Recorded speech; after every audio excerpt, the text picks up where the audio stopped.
Recording in progress.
Mashile, Morning, Chair.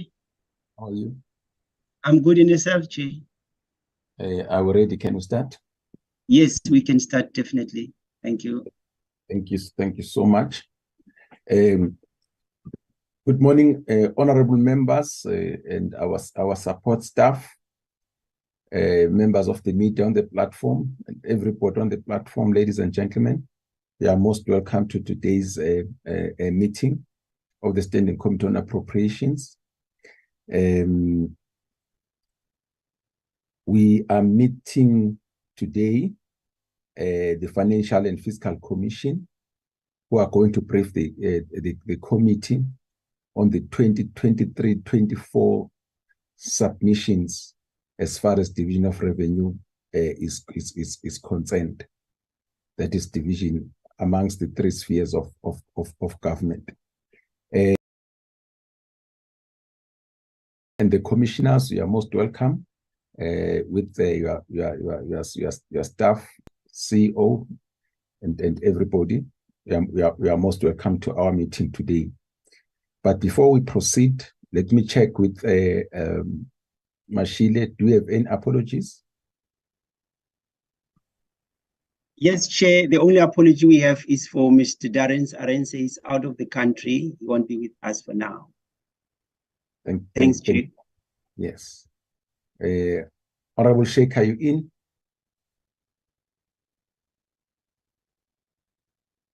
Yes, Chairperson, I am in. Yes. Thank you. Wishing you a speedy recovery. I hear that you are not feeling well. Thank you, sir. Okay. Thank you. Dr. Mbava, I think back to you. Latest until we have got about 45 minutes to present your whole presentation. And after that, you'll bring the meeting back to me and the honorable members. Thank you. Dr. Mbava. Thank you so much, Chairperson. And good morning to yourself and to the honorable members. I'm not sure if the presentation is being flighted.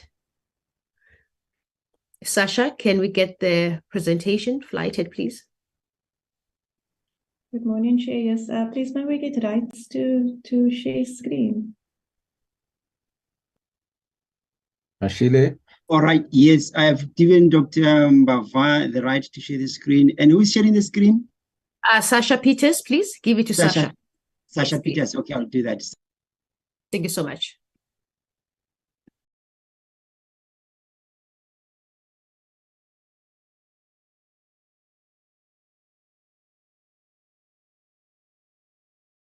Yes, it's done.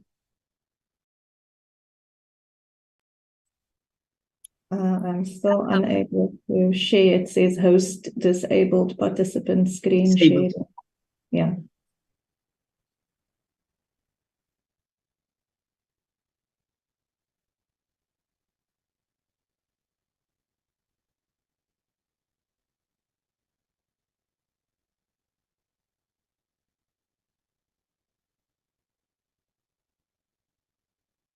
Are we winning? Yes, we are. Thank you so much, Chairperson. I think we are winning. Good morning again to you, Chairperson, and to the members of the Appropriations Committee. It's a great pleasure for the Financial and Fiscal Commission to present the House the submission for the 2024-25 Division of Revenue. I would like to go to the next slide, slide number 2, just to contextualize what is the FFC and its role. The Financial and Fiscal Commission is a constitutional institution established under Chapter 13 of the Constitution, which makes recommendations as envisaged in the following sections of the Constitution. Section 214, where we advise government on the equitable share and allocation of revenue among the 3 spheres of government. We also advise government on government guarantees that are envisaged. We also are mandated to advise government on any proposed provincial taxes, as well as municipal fiscal powers and functions, any proposed provincial loans and municipal loans. We advise government on all these legislation, and all these legislations can only be enacted after the recommendations of the Financial and Fiscal Commissions have been considered. Moving on, in terms of our role today, our submission today is mandated in terms of Section 214 of the Constitution, the Section 9 of the Intergovernmental Fiscal Relations Act, as well as the Money Bills Amendment Procedure and Related Matters Act. The theme of our submission for the 2024-25 financial year is improving service delivery and inclusivity in an environment of expenditure moderation. The context around this theme is because we believe that the South African economy is confronted by a series of global and domestic challenges that are weighing heavily on public finances. These include slowing global growth, geopolitical tensions, rising inflation, high unemployment, acute power challenges, inefficiencies in state-owned enterprises, as well as climate change. Within this context, we ask what options are available to government to improve service delivery and inclusivity. Next slide. To answer this question, Our submission is made up of two parts. Part one will speak to financial and fiscal matters, and part two will focus on subnational areas.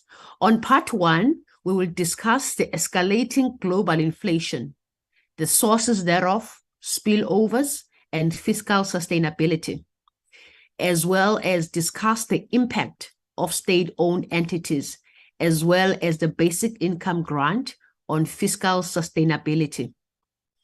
On part two, we will look at the learner-teacher support materials and learner transport in South Africa. Thereafter, we'll also look at climate change responses at a local government level. We will also interrogate spatial inequalities and the efficacy of municipal spending in driving local economic development. Thereafter, we'll also look at municipal cost recovery and the affordability of basic services. I now want Sasha and the team to take us through their presentation as presented. Thank you so much. Over to you, Sasha. Good morning, honorable members. I'll be taking over the presentation for the next slides and hand over to my colleagues. And I think we just begin the presentation by giving a broad context within which the submission is being tabled. And next slide. And what we see is that GDP increased by 0.4% in the first quarter of 2023. This follows a decrease of 1.1% in the fourth quarter of 2022. And what we see is that we know that both the combination of external and domestic risks have affected growth and have put us on a low growth path. And in terms of the domestic factors that affect our growth potential, these include the electricity crisis, deteriorating infrastructure, and of course, other long-term standing structural challenges which continue to impact growth. Next slide. And what we see also is that our fiscal balances are not looking good. What we see is that also this is happening in a context where the financial markets are tightening. So we see that the budget deficit will decrease, is expected to decrease from 4.5% of GDP in 22-23 to 3.3% of GDP in 2025. And we see that the reduction of the budget deficit is premised on growth by maintaining a prudent fiscal stance, directing resources towards infrastructure. So we're looking at infrastructure to support growth so that we reduce the budget deficit. Next slide. And as already stated, that what we see is that global financial markets are beginning to tighten up, especially as they relate to inflation. And we've seen that consumer prices have reached levels that we've not seen before, although now we see that there's consumer inflation, which is consumer prices or inflation, is starting to moderate and beginning to go back to the Reserve Bank's bandwidth. So we've seen that the Reserve Bank has over time increased interest rates to stabilize prices. However, the increase in rates, we know that this will increase South Africa's debt servicing costs. And this requires that policymakers should begin to think about the growing debt in the face of a rising inflation and the headwinds that we face as a country. Next slide. And insofar as unemployment, what we see that the long-standing structural challenges continue to impact growth. And indeed, they've also undermined the progress in reducing poverty, unemployment, and inequality. What we see when we look at the official unemployment is that the unemployment rate decreased to 32.6% in quarter two from 32.9% in quarter one. But we see that this unemployment continues to affect younger people disproportionate to other ages. So there is a need to also think about how do we address the issue of unemployment as it relates to youth. Next slide. In terms of this slide, what we see is that unemployment in provinces also mimics unemployment in the national sphere. So the picture is almost the same, that we continue to face high unemployment, although there are some instances where in some provinces unemployment tends to decrease, but generally we continue to face high unemployment. Next slide. And then we get into the submission directly now. Next slide. It's chapter 1 of the submission. And in this chapter, we are looking at the escalating global inflation, and we look at the sources, spillovers, and the issue of fiscal sustainability. And as all were aware that many governments across the globe undertook large fiscal stimulus packages to try and support livelihoods during the COVID-19 pandemic at the height of it, but also to support economic recovery as during the time when infections were going down. And we know that this caused a widespread increase in deficits and debt in many countries. And we see that as this was happening, there was also now inflation which came. So policymakers, it compelled policymakers to contend with unfinished and unbalanced rebound amidst a high public debt, indeterminate inflation prospects, as well as external risk of capital flow and exchange rate developments. And what we see, the rising energy and food prices and supply chain interruptions, which all contributed to the high inflation amidst the uncertainty about the Russia-Ukraine war, put a lot of inflationary pressures or price pressures across the globe. And therefore, with this chapter, we try and examine the inflation trends, the sources, and also look how these then affect fiscal sustainability as it relates to South Africa. Next slide. And part of the findings that we see in terms of the effects of inflation as they relate to inequality and poverty is that inflation affects different households differently. And it is, of course, with the poor being the more vulnerable to its effects because it results in income and wealth losses for poorer households. And this can exacerbate inequality, therefore leading to more inequality. And we see that some of the channels through which inflation affects the poor more is that most of the poor household are net food buyers, and higher food prices will then affect them, worsening their poverty levels. And we also see that most of the poor are more inclined to hold a significant fraction of their assets in cash because of the limited access to financial assets which they can hold their cash in.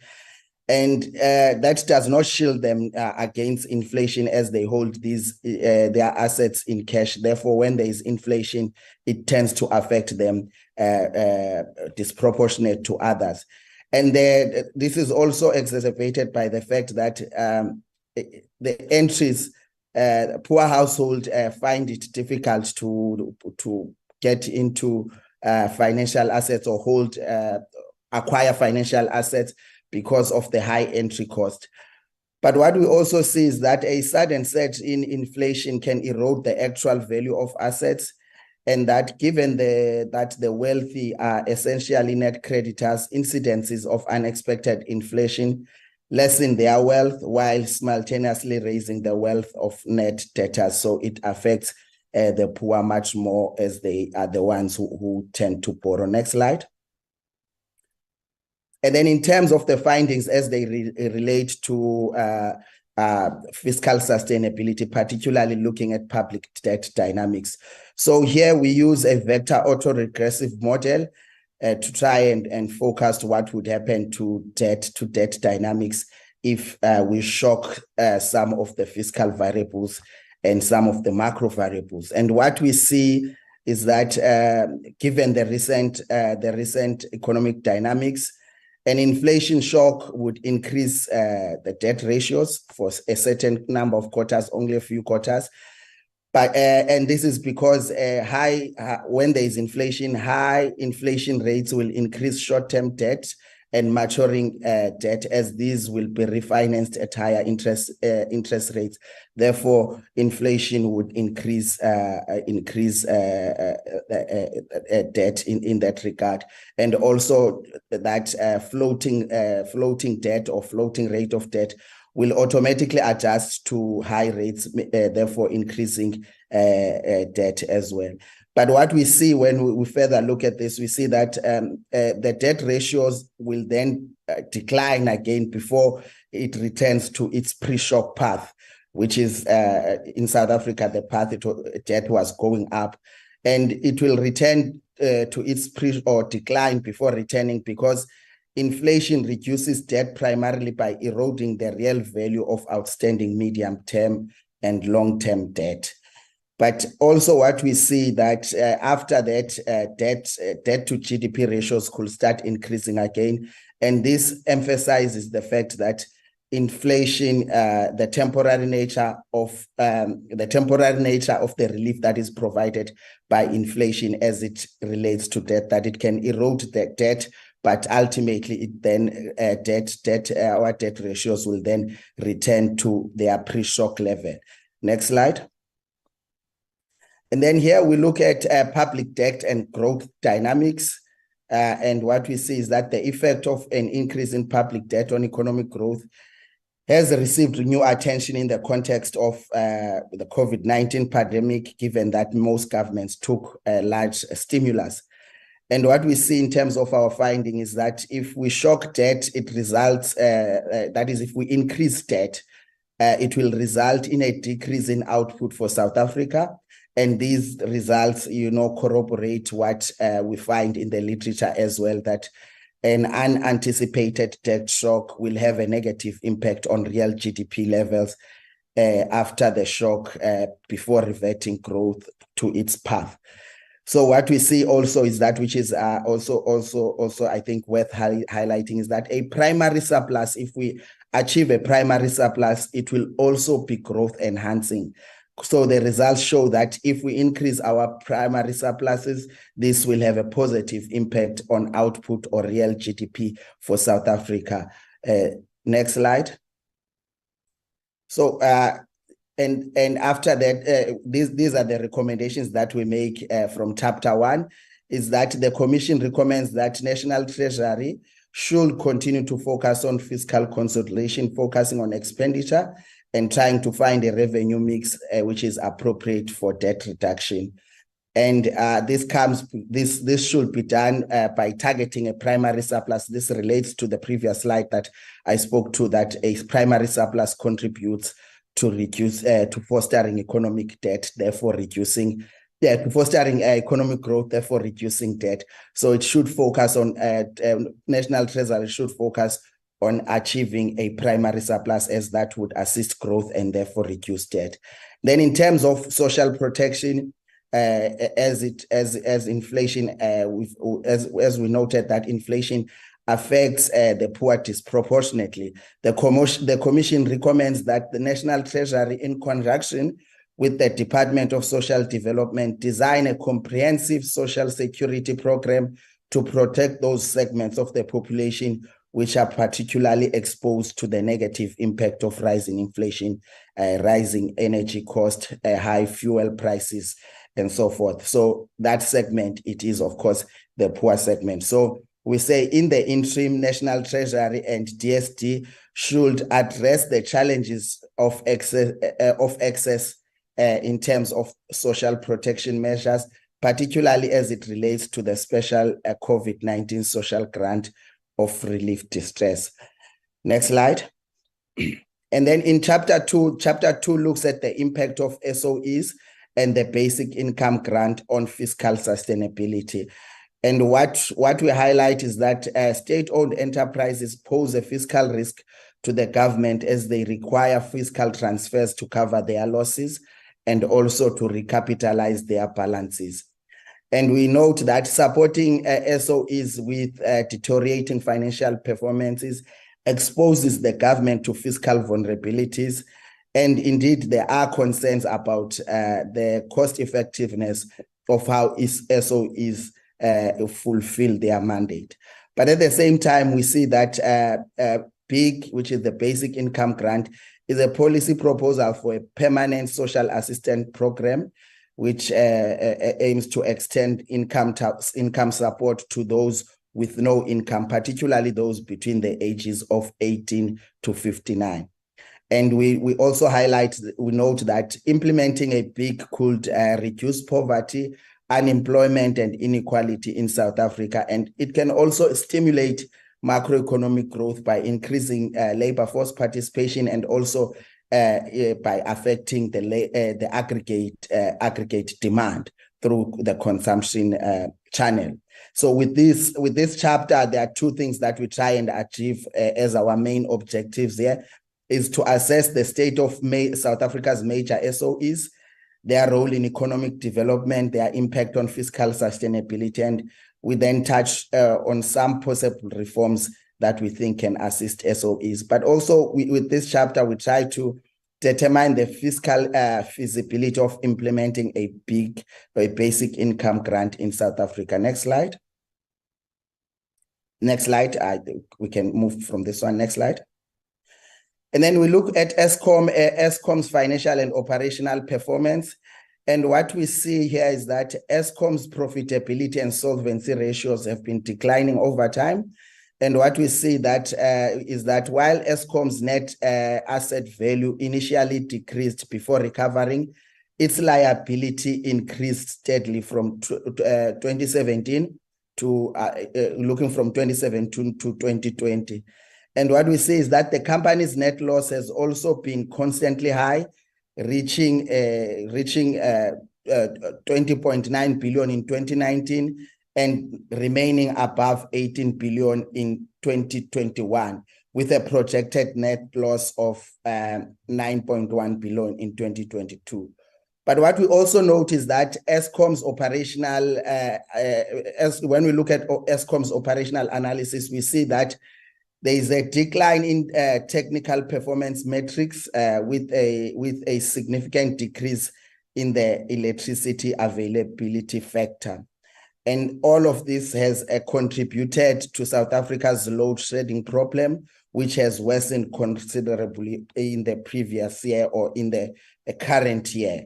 Next slide. And then we then look at Transnet's financial and operational performance. And also here, what we see is that Transnet's profitability and solvency ratios, they reflect a poor financial health as you look at them. And we see that although Transnet made a profit of 5 billion in 2022, in 2021, they posted a net loss of 8.4 billion. And their net value decreased from 143 billion to about 129 billion. And we see that Transnet experienced a decline in both coal and iron ore export volumes in 2021, and therefore failing to meet their export targets due to various reasons, such as breakdowns, derailment, locomotive shortages. So we see that Transnet's general freight volumes and their TEUs transported by the freight rail both decreased significantly in 2020 and 21 respectively. Next slide. And then what we see here in this slide, what we try to do is to capture government guarantees and exposures to SOEs. And we note that the government is highly exposed to SOEs, with Eskom's government support increasing from 6.2% of GDP in 2019-20 financial year to about 6.3% in the 2020-21 financial year. And what we see also, the total guarantees to all SOEs also increased from 12.2% of GDP in 2019-22 to 12.4% in 21-22 financial year. And what we also notice is that some of the conditions attached to government guarantees are not always clear, and guarantees have not been sought due to poor governance, inappropriate business models, and policy uncertainties. And also that we also note that costly policy decisions have over the past decade also meant that government is exposed, has a high exposure to SOEs. Next slide. And then here in the slide, we try to highlight some of the sources of the fiscal risks from SOEs. And we note that government often direct SOEs to pursue public policy objectives without providing sufficient resources, therefore leading to soft budget constraints. We also note that government regulators prioritize the rate of return consideration when setting tariffs, and this can result in a less than optimal capital structure, weakening investing capacity, and difficulty for SOEs to focus internal financing and plan future investments. We also note that preferential access to financing is a significant source of soft budget constraint for SOEs, leading to a distorted incentive for efficiency and excessive borrowing. Next slide. And then we then move, after we looked at the SOEs, we then move to look at the big grant particularly, but we start with a social grant expenditure by province and grant type. And what we see is that there is immense reliance on social grants by citizens, with spending on old persons grant and child support grant constituting the largest share of expenditure from the grant pairs or the grant allocation in total by provincial governments. And what we see is that KwaZulu-Natal receives the largest amount of social grant allocation and spending over 42 billion during the 2020-21 financial year on social grants.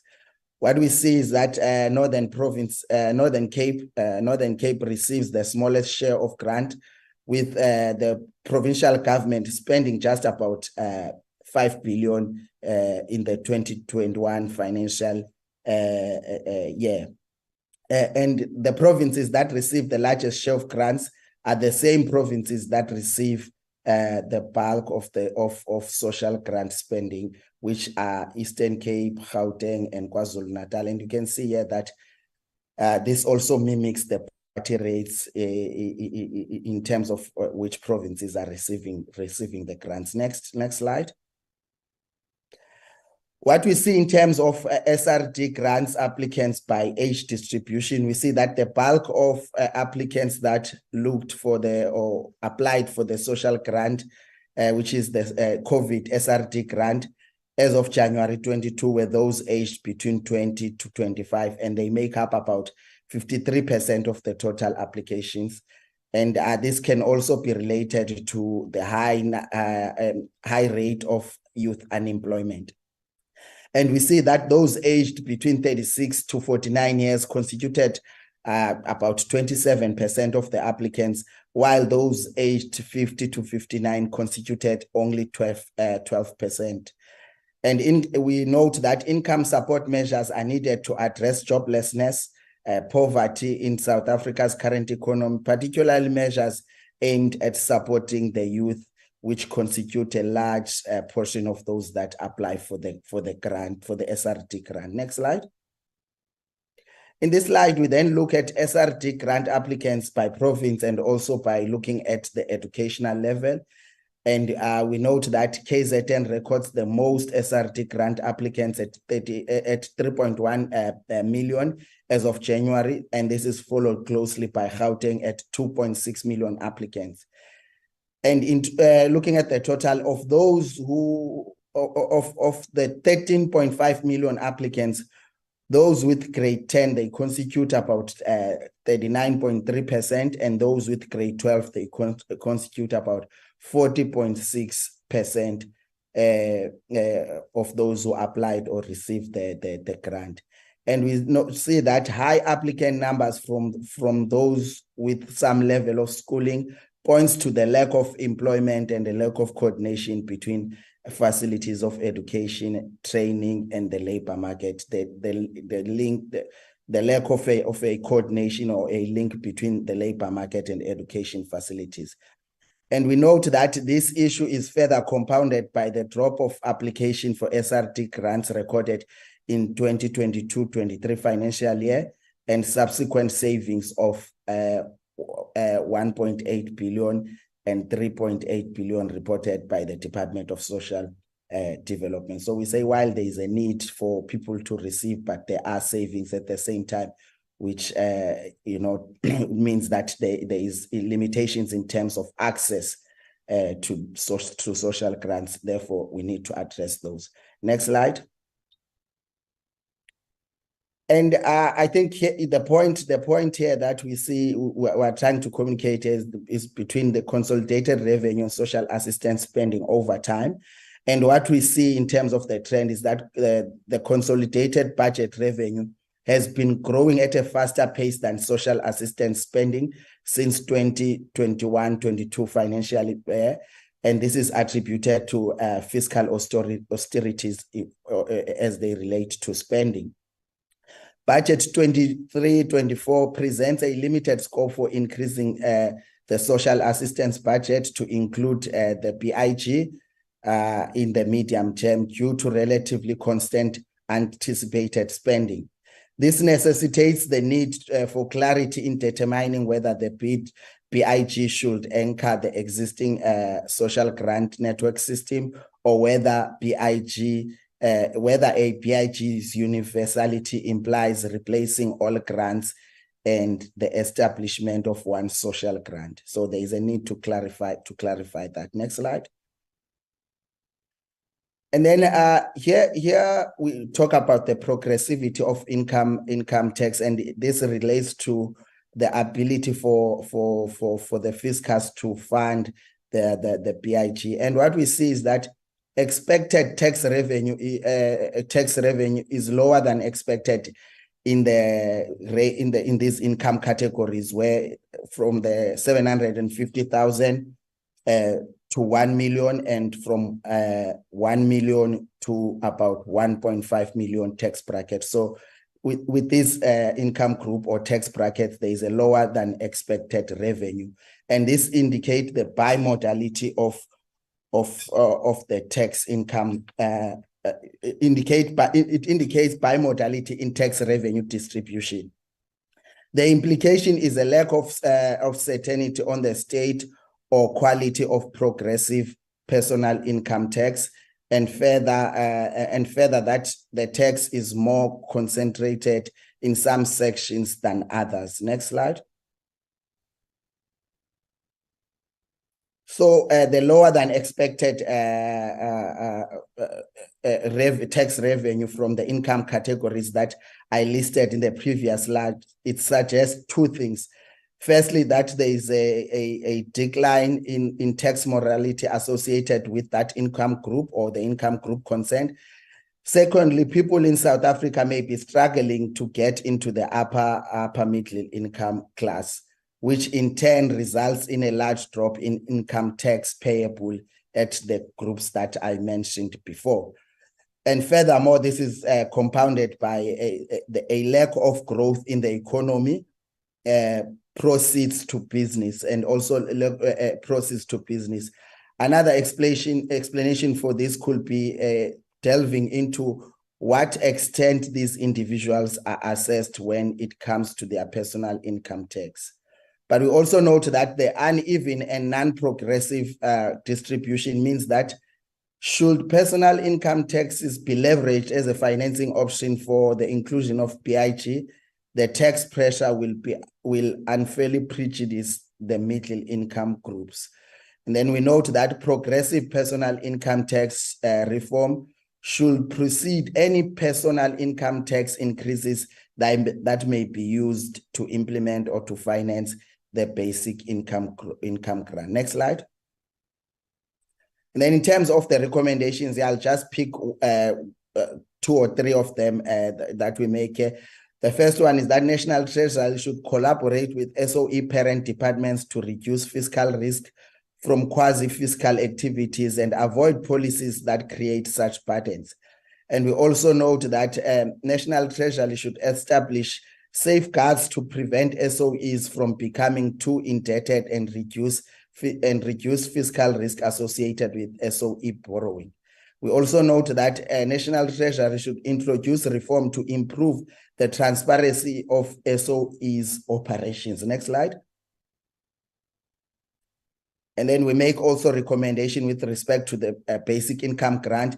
The Minister of Social Development and the Minister of Finance should reconsider recalculating the COVID-19 social relief of distress grant amount with a well-informed determination formula that takes into consideration the cost of living crisis and unemployment. And we also say the Minister of Social Development should develop a policy tool that interlinks with access of complementary social and economic opportunities with opportunities. When we mean economic opportunities, we mean opportunities such as the expanded public works program. So it needs to be a link between a policy tool that links access to grant and access to other social and economic opportunities. That is the point that we're trying to make with that recommendation.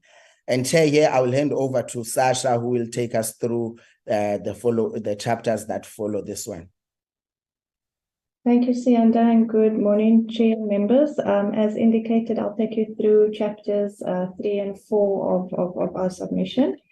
Chair, Chapter 3 focuses on the basic education sector and two critical components thereof, namely learner teacher support materials, or LTSM, and learner transport.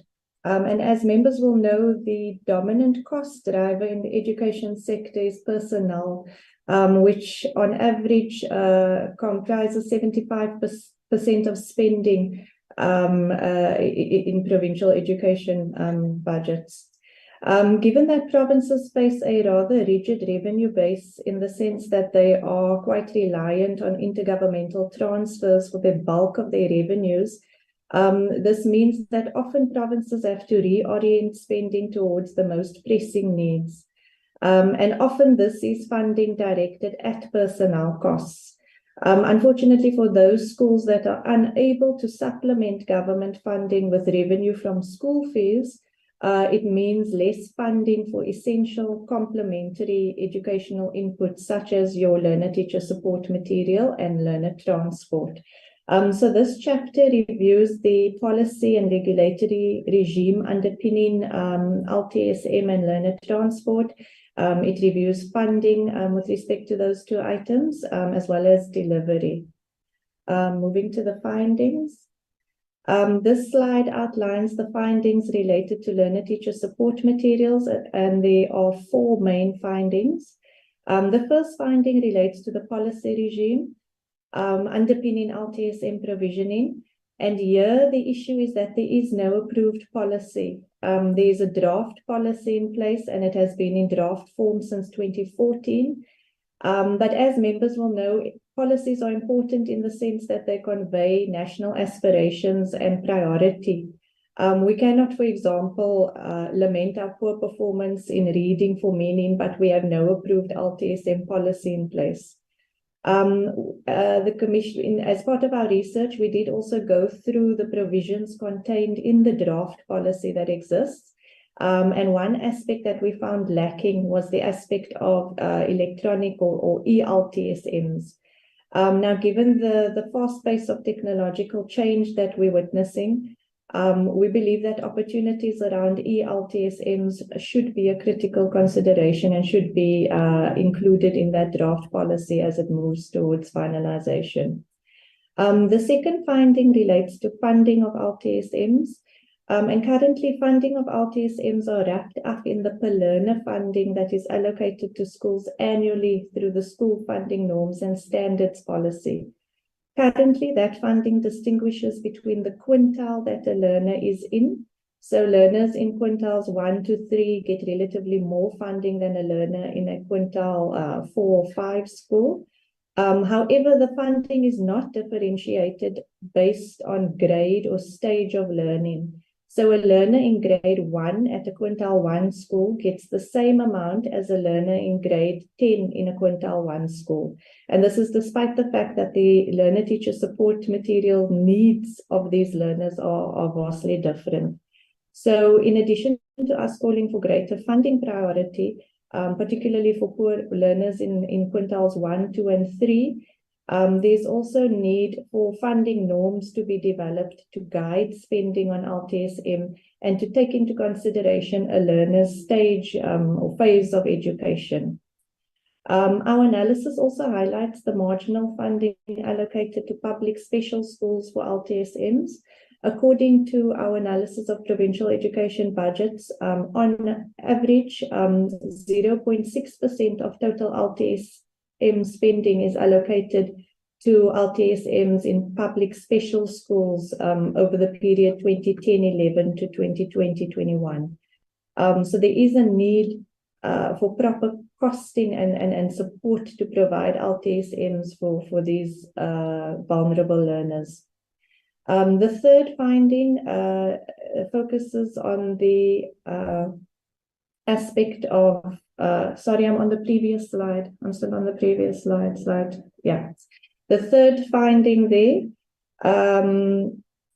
we note that LTSMs, especially readers, are critical in cementing early grade reading and reading for meaning.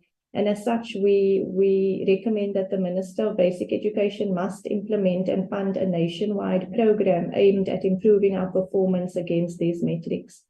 We note that there are proven successful local initiatives that the basic education sector can draw on to help increase its chances of success with respect to reading for meaning. And our research outlines a few examples, such as the Vula Bula initiative in the Eastern Cape, as well as the Fundawande initiative in Limpopo.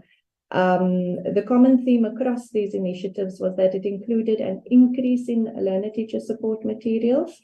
Also, the focus was on the provision of cheaply produced readers, and also it was on condition that learners be allowed to take these materials home with them. And the results from these locally implemented initiatives are very promising. So there are case studies that the National Department of Basic Education could draw on. Chair, the fourth finding there relates to the need to strengthen monitoring and evaluation. We believe that a monitoring tool can assist in mitigating potential LTSM provisioning failures. And in addition, such a tool can also assist in ensuring more efficient and effective spending if it underpins the requisitioning of LTSMs in schools. Moving on to the next slide. The next slide summarizes the key findings from our work on learner transport. And the first finding relates to accuracy of reported demand for learner transport. Our research reveals inconsistencies between the number of learners requiring learner transport as reported by the two departments responsible for learner transport, namely the Department of Basic Education and the Department of Transport.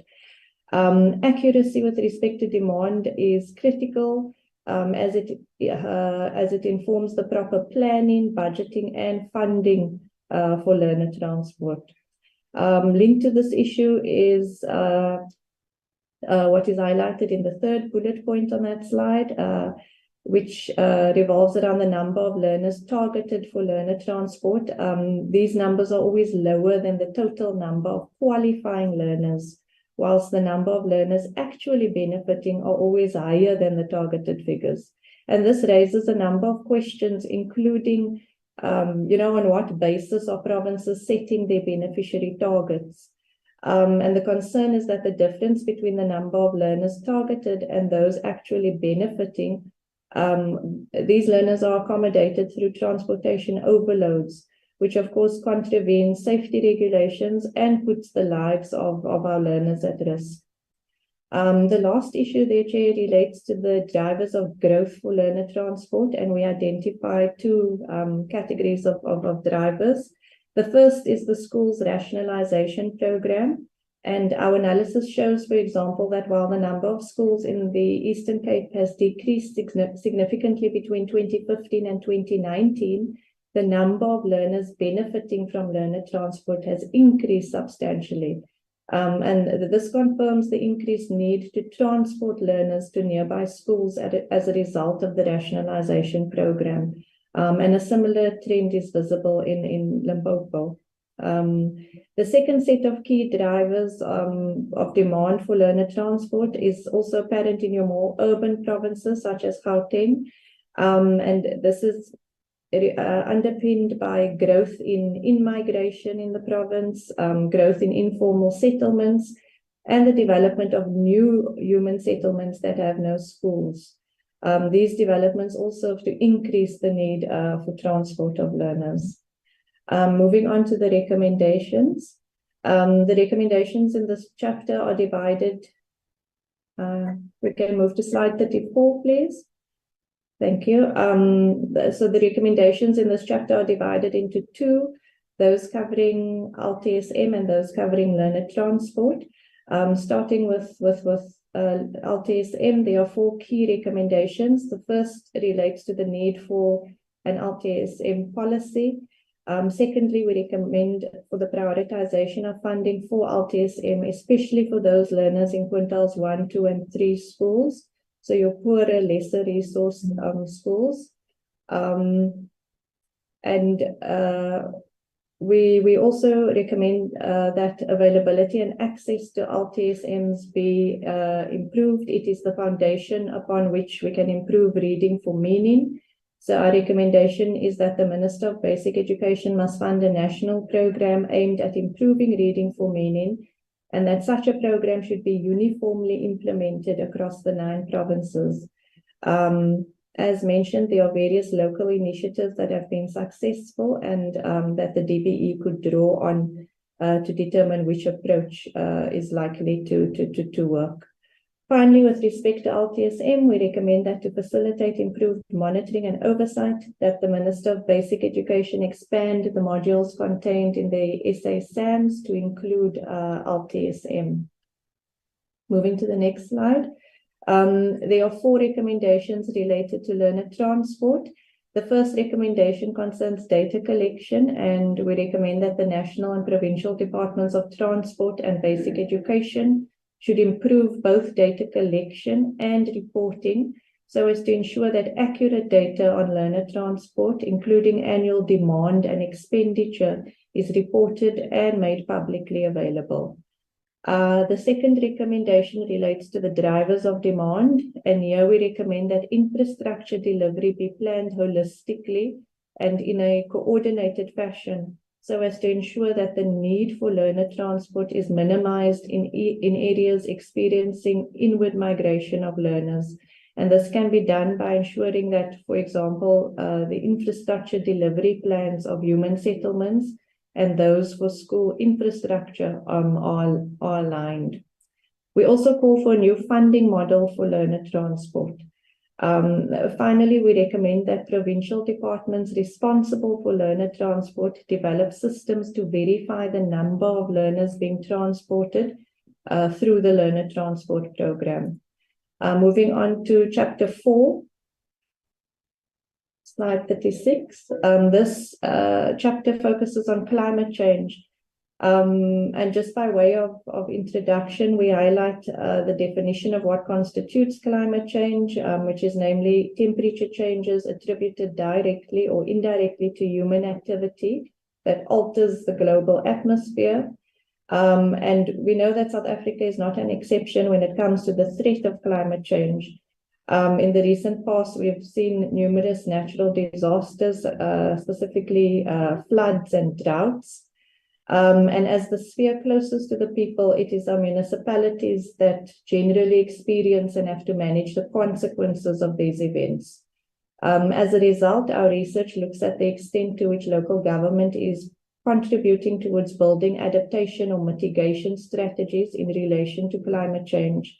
And we focus specifically on the extent to which this is being built into the budgeting process. Moving to the findings, the first, slide 37, please. The first finding is that as a country, okay, I'm on slide 37 at the moment. Thank you. The first finding is that as a country, South Africa is signatory to numerous international climate change protocols and agreements, such as the Paris Agreement of the United Nations Sustainable Development Goals. There are also national obligations relating to climate change as articulated in our National Development Plan. And as a result of these various obligations, a number of legislation and policies and institutional frameworks have been put in place. But our analysis indicates that while all of this exists, there is very weak translation of those commitments into more tangible initiatives and targets. Our second finding is that while municipalities are aware of climate change, this does not form part of its implementation plans, its funding or monitoring, and its evaluation activities. We find that the reasons for this lack of implementation is failure to fully understand the science behind climate change, and essentially a lack of technical skills and funding to drive implementation. Moving to slide 38. But generally, our analysis shows that municipal responses to climate change tend to be reactionary or event-based rather than proactive. And we also did some analysis of municipal budgets, which shows that while not all municipalities budget for climate change, those that are budgeting quite insignificant amounts of around 1% when compared to overall expenditure. I'm on slide 38 at the moment. Thanks. And our survey of the literature points out that maintenance of infrastructure can play an important role in addressing the impact of climate change through investment in climate-resilient infrastructure. Unfortunately, spending on repairs and maintenance is quite poor. On average, municipalities spend less than the required benchmark of 8% on repairs and maintenance.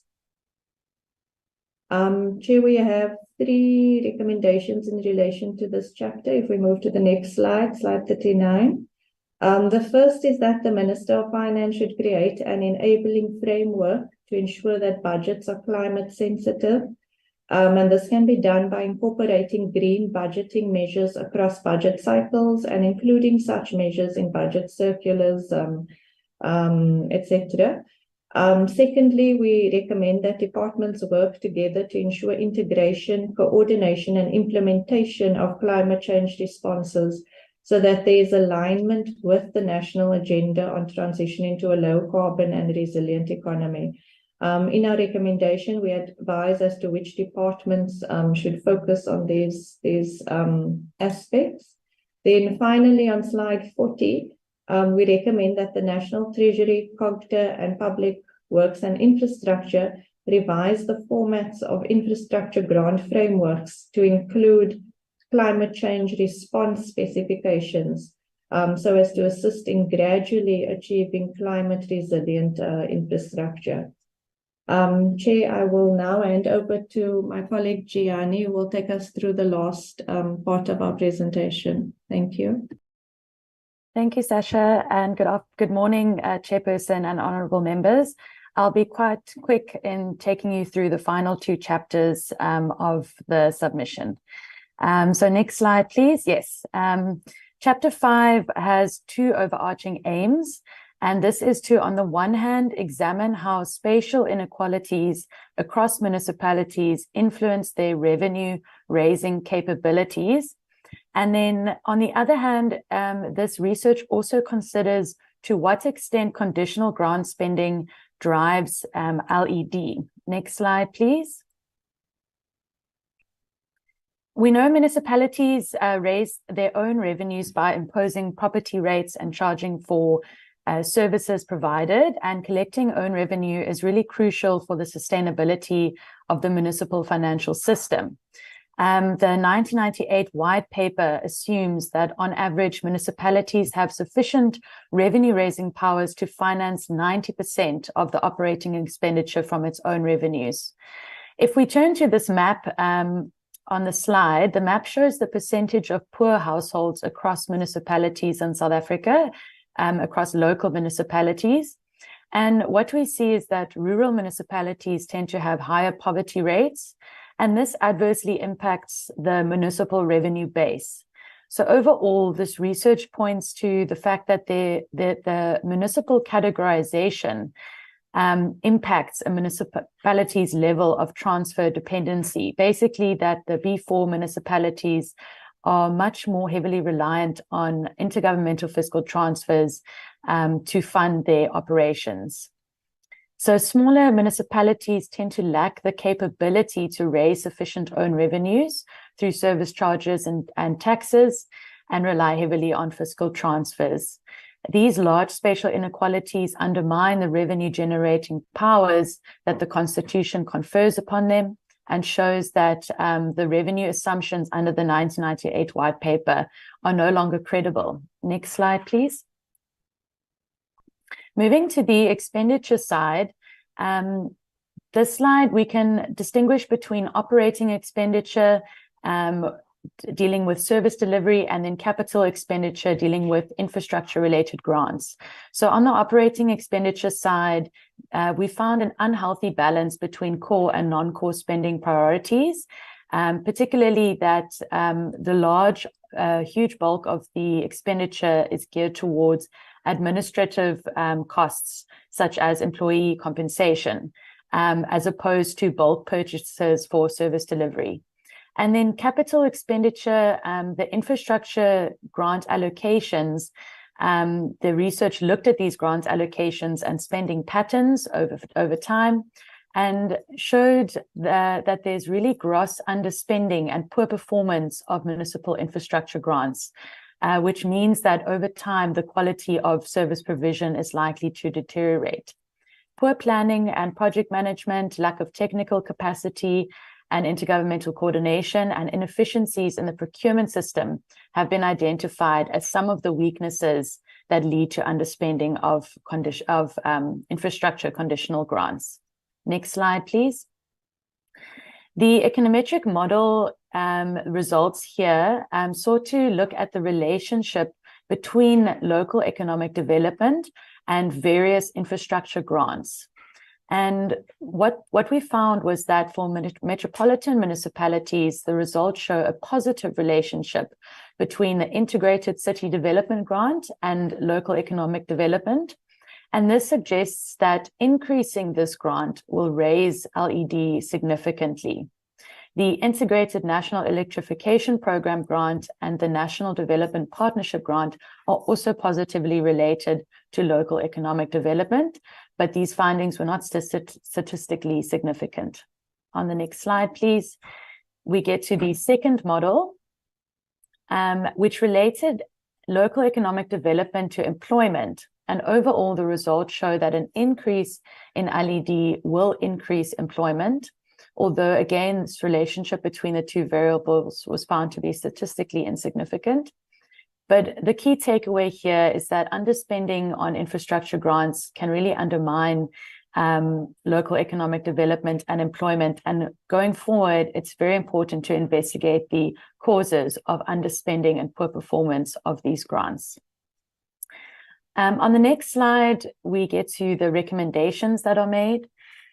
Firstly, the Commission recommends that to overcome persistent challenges that municipalities face, the Minister of COGTA and Minister of Finance should critically review the local government fiscal framework. And the FFC calls for a differentiated approach to ensure that policy is well tailored to overcome the unique issues that individual municipalities face. And to this end, the fiscal framework may need to be radically reconfigured. Secondly, the Commission recommends that careful attention be given to the funding mechanism of conditional grants. And to this end, the Commission recommends that COGTA and National Treasury develop an appropriate funding mechanism or funding plan in a targeted and phased approach, which enhances the capacity of municipalities to spend conditional grants effectively. And in this regard, we can recommend that the district development model be strengthened and financed for local government to fulfill its developmental role. And then finally, with regards to Chapter 5, the Commission recommends that any future framework development on LED should include the aspect of skills development through the revitalization of the mentorship apprenticeship programs to address the country's unskilled labor issue. On the next slide, we reach Chapter 6, which is the final chapter of the submission, dealing with municipal cost recovery and the affordability of basic services. Due to high municipal consumer debt levels, many municipalities struggle to recover the costs of providing services, and widespread non-payment for municipal services occurs for a variety of reasons. If tariffs are too high, for instance, affordability of services decreases, which in turn adversely affects cost recovery. So this research, this chapter has two aims. Firstly, to assess the extent to which municipalities recover the costs of providing services, and also to look at the relationship between cost recovery and affordability of services. And then a secondary objective is to examine whether socioeconomic features influence cost recovery outcomes. Next slide, please. On the findings on cost coverage, we found very low levels of cost coverage for electricity, water, and sanitation. And this is concerning given that historically municipalities tended to generate surpluses on these services, which then enabled them to cross-subsidize some of their services.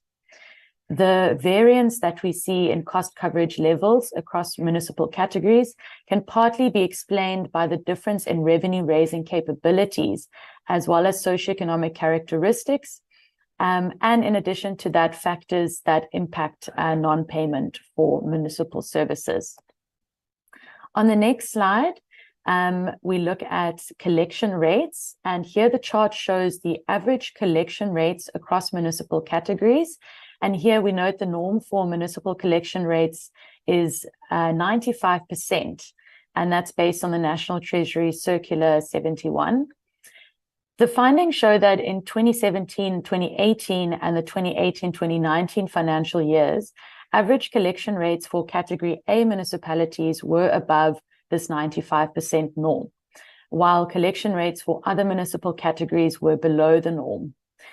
Several factors can contribute to poor revenue collection, including the inability of customers to pay for services, a culture of non-payment for services by communities, poor billing systems, as well as a failure to implement adequate credit control measures. And these were all factors that the FFC had previously highlighted in its previous research. Moving on to the next slide, which looked at the correlation between cost coverage and affordability. And here the table shows the correlation results per service for two types of bill, the affordable range and bills for indigent households. Most of the correlation coefficients are negative, which suggests that on average, municipalities that have lower bills as a percentage of income tend to have higher cost coverage levels. So overall, the results suggest that on average, municipalities that have more affordable municipal household bills tend to have higher cost coverage levels. And this is particularly for electricity, water, and sanitation services. Then on the following slide, the analysis was extended to measure the correlation between cost coverage for each service and variables such as median household income, GDP per capita, and the municipal unemployment rate. So taking into account socioeconomic characteristics. The findings show that for median income households, all the correlation coefficients are positive, suggesting that municipalities with a higher median household income tend to have higher cost coverage levels. And similarly, the correlation coefficient for GDP per capita was also positive. However, the relationship between unemployment and cost coverage is negative, and this suggests that municipalities with a higher unemployment rate tend to have lower cost coverage levels. And then finally, on the final slide, the recommendations for this, or the final two slides for the recommendations for this chapter. Firstly, the Commission recommends that National Treasury, in consultation with SOLGA, COCTA, as well as provincial governments, urge local municipalities to apply effective revenue enforcement and credit control measures, or mechanisms rather, to improve billing and accounting systems and increase payment and cost coverage levels. Secondly, the Commission reiterates its previous recommendation that COCTA, in consultation with SOLGA, ensure that credit control systems of Eskom and municipalities are aligned by means of an MOU, and that Eskom should assist municipalities with credit control, for example, via electricity disconnections within areas supplied by Eskom. Thirdly, the Commission recommends that SOLGA, through the Asisha Let's Say It campaign, should incorporate innovative approaches to increase awareness about the importance of paying for municipal services. And then finally, on the last slide, the Commission recommends that National Treasury urge municipalities to assess the affordability of the total municipal bill as part of the municipal tariff setting process. And we suggest this can be done using the tariff setting tool developed by National Treasury, which includes a component for testing the affordability of tariffs to customers. Thank you very much, Chairperson. That's the end of our presentation and submission. Thank you. Thank you so much, Chiani. Chairperson of the House, Honorable Buthelezi, I would like to hand it over back to you. Thank you. You can take down your presentation.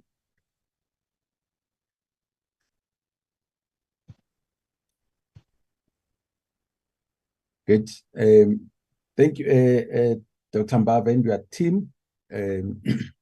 You overspent on your budgeted time by more than 25%.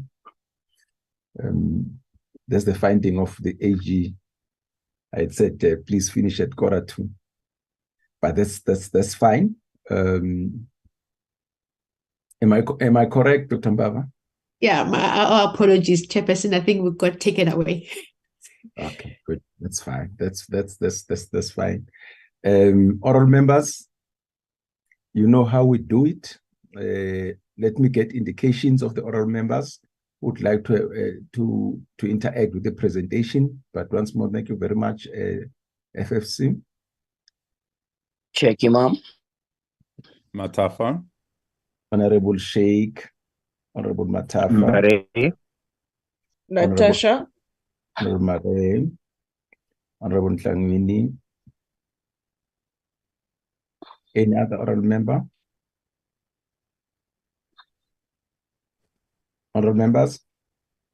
Kaiso. Honorable Kaiso. Okay. Right. Oral members, time yourselves. I'm not going to give you any time limit, but I know you are able to time yourselves, but again, do raise important issues that you want to raise. Let me start with Honorable Sheikh Imam. Honorable Sheikh Imam, please come in. Thank you very much, Chairperson, and thank you for the presentation. My first one is, I'm not sure how you get to, I heard you say that there will be a budget deficit will be reduced.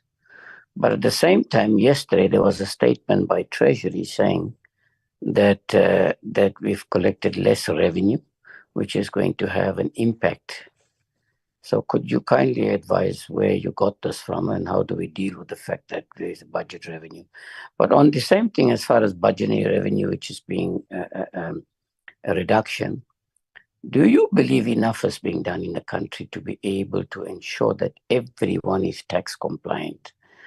I'm having a problem. The burden on collecting taxes appears to be more driven on those that are already paying taxes. But very little or nothing is being done to ensure there's compliance with big business illicit financial flows, foreign nationals running businesses in South Africa, and they're not paying taxes. They're not even registered. So it seems to be a free-for-all, particularly when it comes to foreign businesses in South Africa. But the burden of collecting taxes appears to be on locals. That's my second one. My third one, Africa has a very low productivity level, together with a very high manufacturing cost, stringent conditions, labor conditions, and things. How do you envisage we deal with this so that we could be more competitive as far as exporting, and creating actually jobs in the country? I'll stop there for now, Chairperson. Thank you.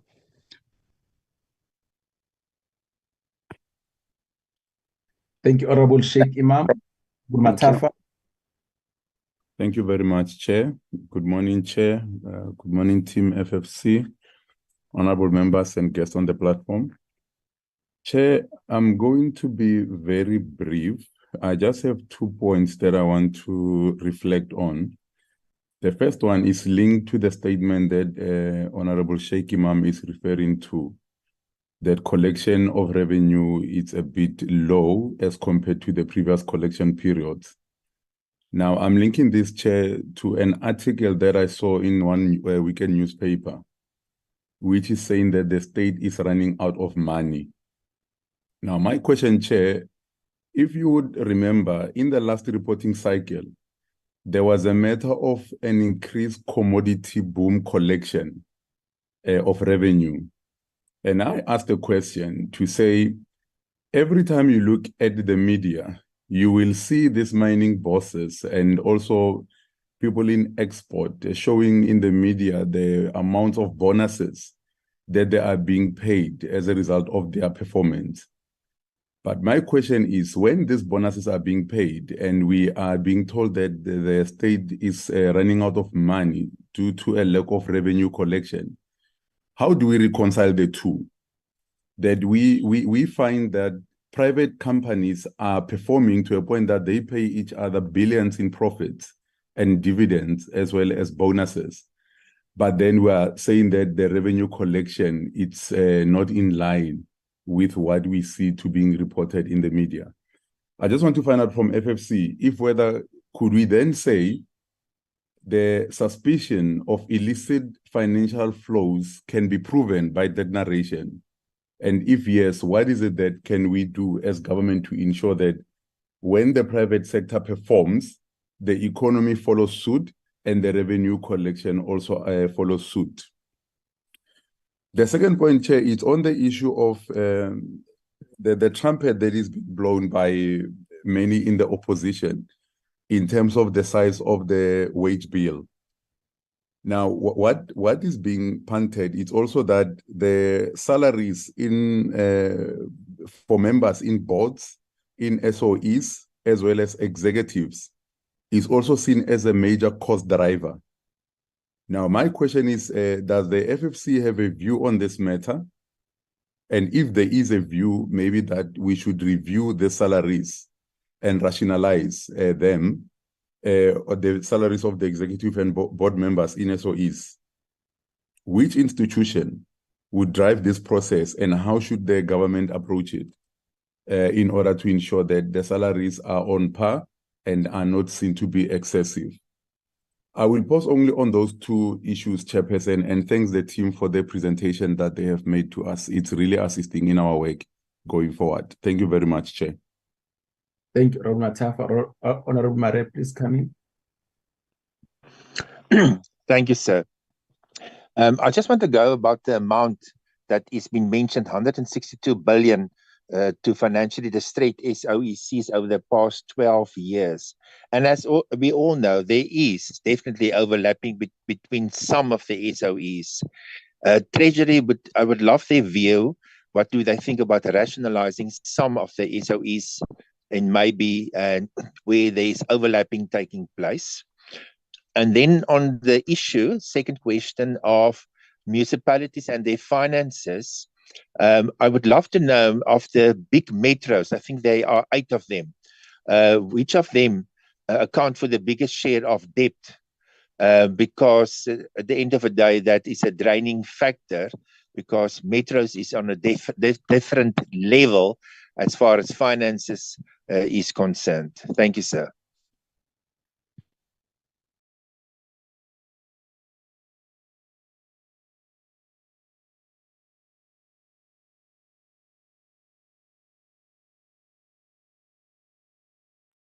Honorable Tlangwini, are you not muted? Please come in. Okay, thank you very much, Chair. I think I agree with the Honorable Maria on the SOE overlapping. I think we need to get a report as to the number of SOEs currently that we are having, because I think there have been a report, if it was not last term or this term, about the number of SOEs that we are currently having. So, and some of them are not even functioning to the best of their ability or what they are put there for. So I think we need to get a comprehensive report as to the functions of all of these SOEs and the number thereof. Then I think I want to delve into, Chair, into the scholar transport part.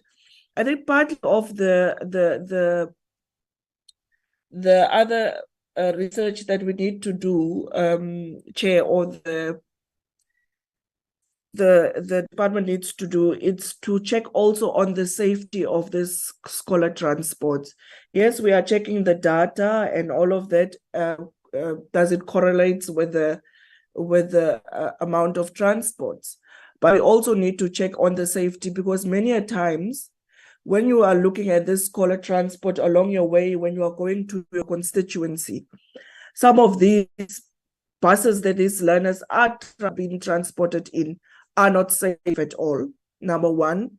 Number two, the bus stops where these learners are being dropped off are also not safe, because some of them are even left here on the national roads, and you can check if you take a drive at times during school hours. If you were driving between Grabo, and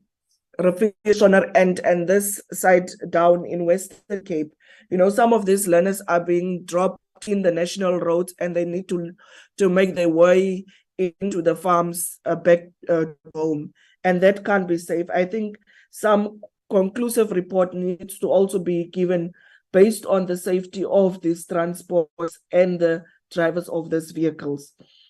Then I want to dive into, and I agree with the commission in terms of the climate change budget. I think we need to align it and streamline it with National Treasury, because I don't think some of these municipalities are aware that they are sitting on some form of money that can be used for climate change. We see some of the disasters that are currently happening within our country, and some of them can be maybe point to complete negligence, and some of them can be point to climate change. So I don't think some of these municipalities are aware of the climate change budgets. So I think what we need to also find out if officials are properly trained in using this budget, and maybe that's why there's some form of underspending within this climate change budget that municipalities are having. So I think that needs to be taken up with National Treasury. So when they are giving these grants, that municipalities and officials are getting excessive training within it. And then I think the last part that I want to dive into, and maybe have a maybe an comment from the commission, is per se to officials and city managers within the municipalities that are hindering or as sort of making these municipalities their own personal cash cows. How can we prevent that from happening, to ensure that officials know what is their functions within these municipalities, because they are handling on service delivery and putting sort of a block within service delivery and also those that are giving the services to the municipalities, because it's a broken chair when you are still having service providers that are calling you and saying to you, you know, these officials demand a certain form of money for me to get my payment on services rendered to municipalities. So I think perhaps the Commission can elaborate in terms of maybe what work can SALGA do or recommendations can SALGA do in terms of seeing with the city managers doesn't foresee that these municipalities are becoming their cash cows and they can make and do as they please with the money of the state. Thank you very much, Chair. Thank you, Honorable Tlangwini. Honorable Kaiso, please come in. Thank you very much, Chair, and thank you very much, Dr. Bavuma, with your presentation. Chair, I just want to get to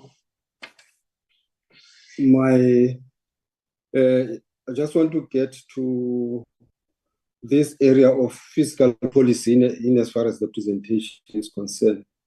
There's been an interesting presentation there with the recommendation that FFC says now the fiscal consolidation needs to continue. But I just want to get to understand from FFC, how do you think that this fiscal consolidation should be managed in such that it doesn't suspend service delivery or it doesn't affect service delivery? Have you ever applied your mind as to how in that area it should not, reverse some gains? I just want to get that point there. Secondly, Chair, I think it's a bit worrying, the area of, underspending of, 1.8 billion and 3.7 billion by Department of Social Development in as far as, SRD grants are concerned. I think this, it's the issue on a drop or decrease in as far as applicants is concerned has resulted into this. It doesn't make a lot of sense compared to the issue of restrictions imposed on applications. It doesn't make a lot of sense. So I think there has to be something drastic, given the fact that this presentation does tell us where the area of or how unemployment in the country has skyrocketed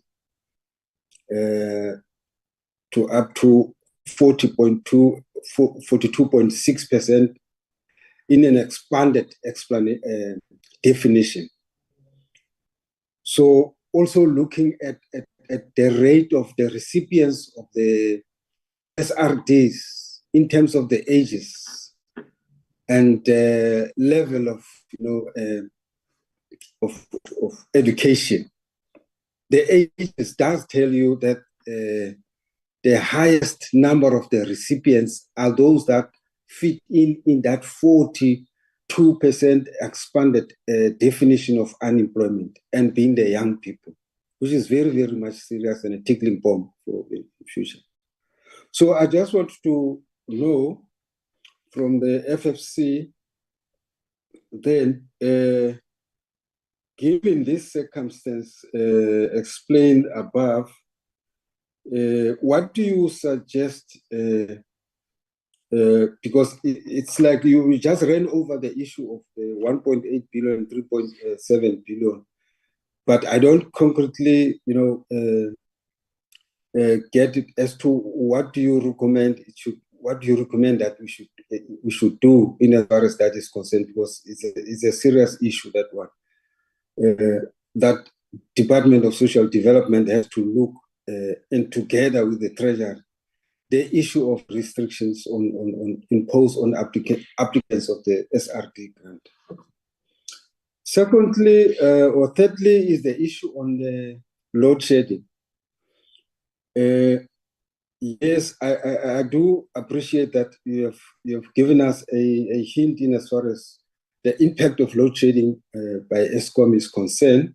But I also want to, I don't hear the FFC going into detail or going to town in as far as breaking sector by sector or even gender in as far as this, load shedding is concerned. It would have been very much interesting to pick up from the FFC to what an extent has this impact has done, because I just have a view that says it is only taken care, this assessment or breakdown has only taken care of only the big business.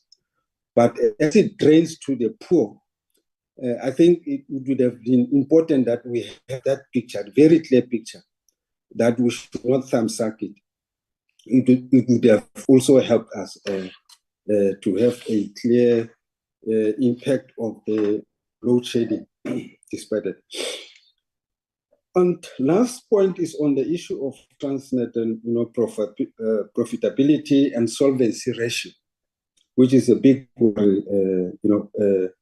I mean, it's obvious. If Transnet cannot function properly, and we have the issues around logistics, rail infrastructure, and many other. So they're actually eating on the economy. So yes, we have this problem of load shedding, but now we have other secondary load sheddings. What if we have Transnet not performing, and the solvency ratio being that much, it multiples the problem, challenges of the economy. So have the FFC asked the question or probed as to why is there locomotive shortage? What did you find as a reason of locomotive shortage? Thank you very much, Chair, and thank for presentation by FFC. Thank you, Honorable Kaiso. Before I come in, let me just check. Honorable Sheikh, anything that you'd like to add?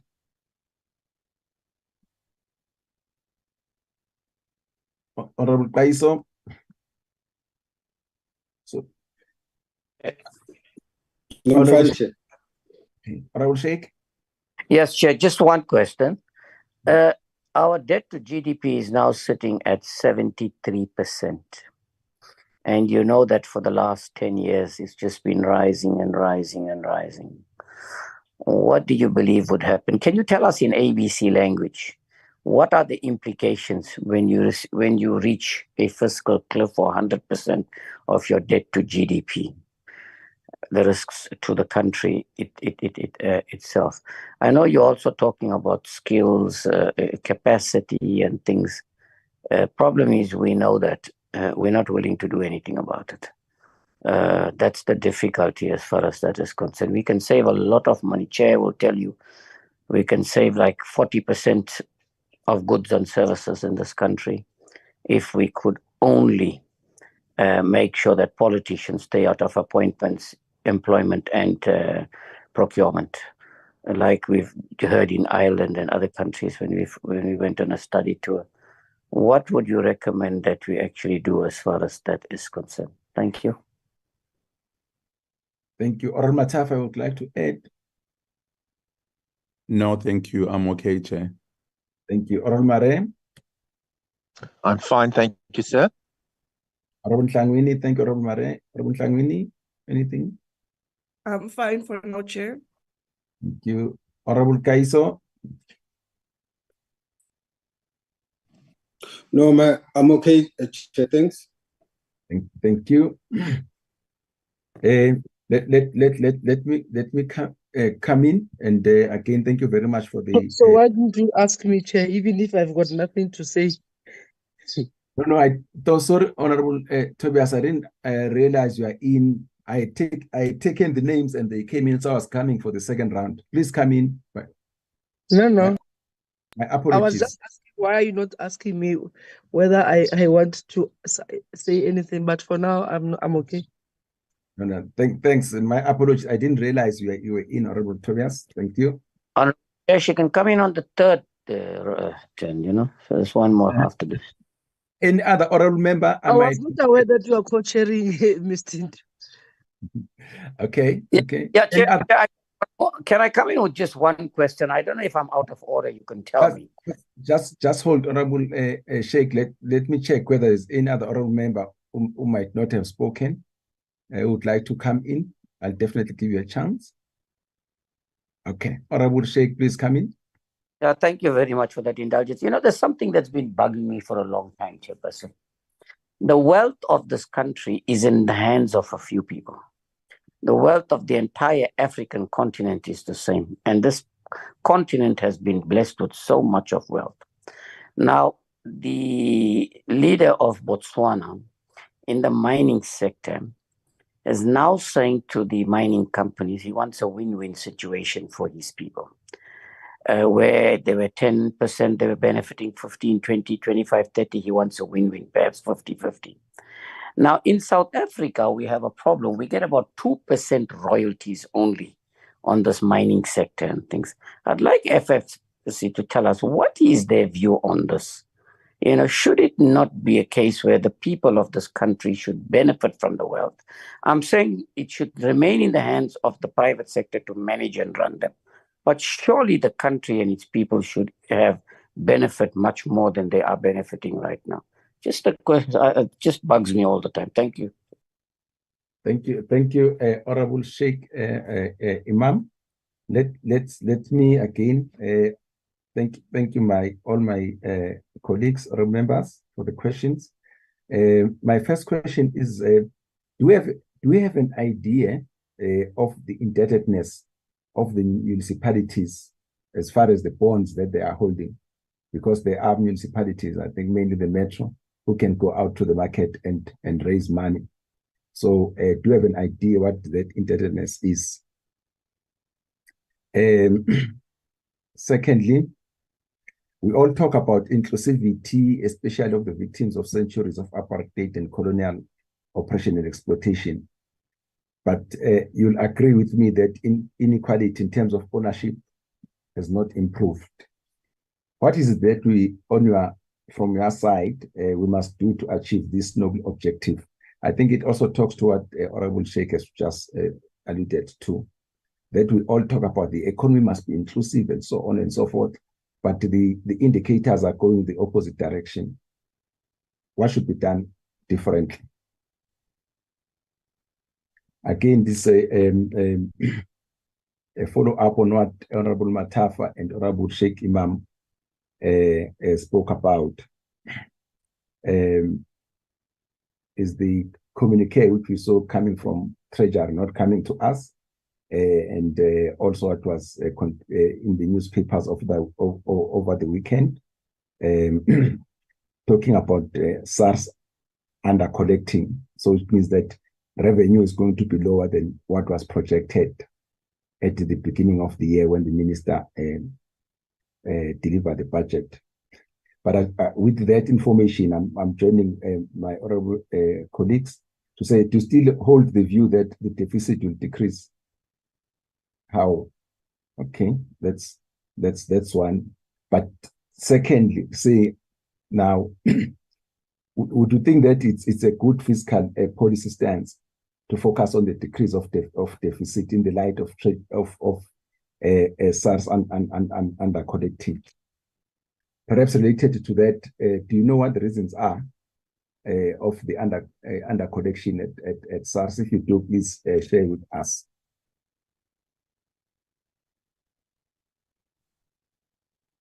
Chair, I don't know the name. Yeah, I raised my hand. I think you did not see it. Okay, Tobias, Honorable Tobias. Chair, I'm not asking a question to the FFC. I am going to make this comment, hoping that one day it will assist all of us. Okay, Honorable FFC, Tobias. Honorable Chair, Tobias. do you hear me, Chair? Yeah, I can hear you. Just I also want to address you. Can you hear me? Yes, I can hear you clearly. Okay, please hold on your question. Let me finish my questions, then you'll come after me. Okay.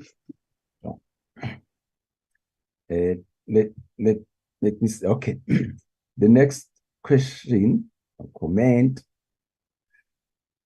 You are making a very big assumption, and you are making it effect now when you try the question of, when you are trying to attend to the question of us having to fight inflation. You are saying many South Africans hold their assets in cash. Where do you take that? Because I think about 70% of the South African population is in debt. So if your principal statement was correct, that 70% of the population holds their assets in cash, I would agree with you saying, therefore, we must protect the value of their money the way you are talking. But I'm saying, if you want to if you wanted to protect the argument of fighting inflation and so on, please don't let it not be based on this assumption that majority of our people hold their assets in cash.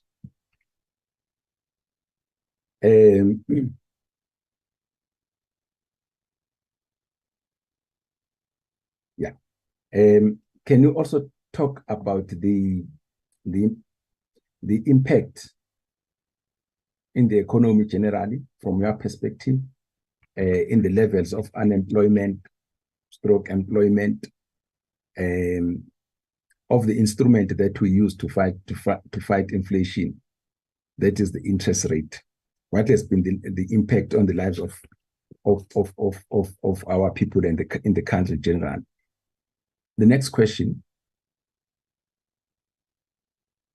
You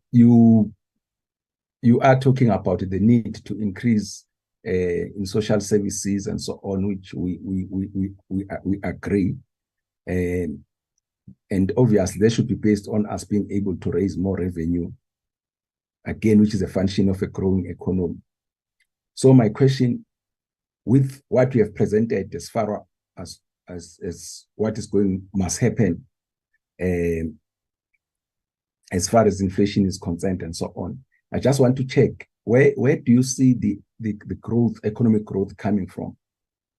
Please address us as far as your aggregate demand is concerned, and also address us as far as the supply side is concerned. Where is this growth going to come from, which is going to enable us to have more revenue?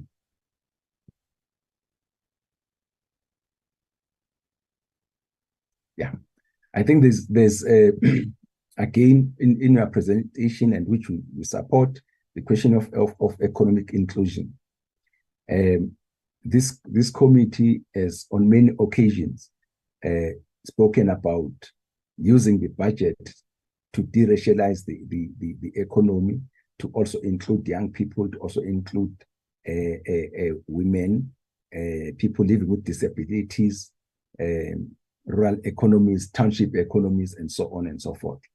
So the question, have you looked, and the instrument that we're having, procurement, in procurement is the budget that we're having. So I just want to check, have you looked at the public procurement bill, and in your opinion, does it help us to achieve this objective?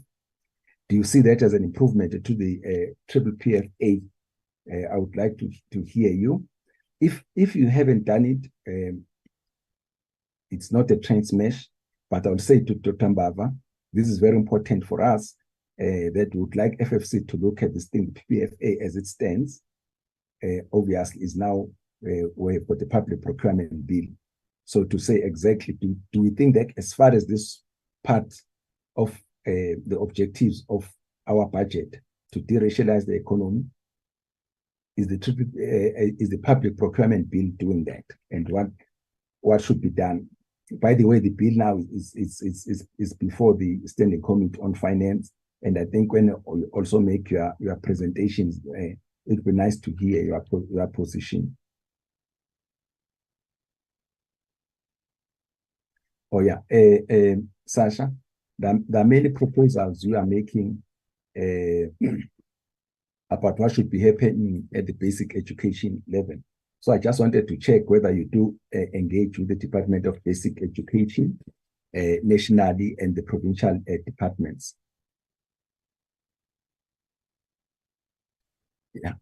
Gianni. I think I'm pronouncing the name correctly. The issue of local government receiving the smallest percentage of national raised revenue is based on the assumption that the municipalities can raise their own revenue. But I think that for them to be able to do that, there must be an economy which is thriving in their municipalities. Business should be able to do what they are supposed to do in their municipalities. But I've heard a lot of potential businesses complaining about the following: that it takes forever to rezone areas for business. It takes long to service areas by providing water and electricity. It takes long to give licenses to businesses. So what's your experience? Is that true? If that's true, what do you think should happen? Because if there's no business, vibrant businesses in those areas, it means that there's less economic growth, and there's less revenue for municipalities, and there's less employment opportunities. But my question is, do you agree with the statement? And if you agree, what do you think should happen? Thank you very much. Honorable Tobias, please come in. Thank you very much, Chair. Chair, to maintain an effective oversight model, Parliament needs to change its approach in how it treats the very same institutions that helps it to do that. For many years, the FFC has been coming to standing committees to present either their policy position or what they see as weaknesses, challenges, and recommendations. But we don't have a tool that seeks to either adopt and implement those suggestions or have a thorough discussion on what we want to do. It becomes just a tick box exercise to keep on asking them questions and they answer, but come the next fiscal year, we're still in the same space. Will either frustrate this organization that we're paying so much money for its existence, but has not implemented any of its recommendations. Now, I want to suggest, in terms of institutional memory, we should look back at the presentations that has been made before, similar to this ones, identifying the challenges and how we should deal with them. But to measure to which extent have we implemented, so that when we come back, we do reviews of the implementation, so that it doesn't become a talk shop every year, year in, year out. We're asking questions, we're identifying challenges, but we're not providing solutions, because it's an indictment on the side of Parliament that is supposed to play that oversight over the executive to make sure that we implement some of those recommendations that are made. A number of them over the years have been made. Perhaps when they are done today, we'll take stock and then have a review period. And every 3 months, we check and track whether we're implementing those and whether the executive is implementing, so that the reports that we make are not taken in vain and we come next year, we're at the same, because it becomes a broken record type of an arrangement. Thank you very much. Thank you, Honorable Tobias. Dr. Mbava and your team, please come in.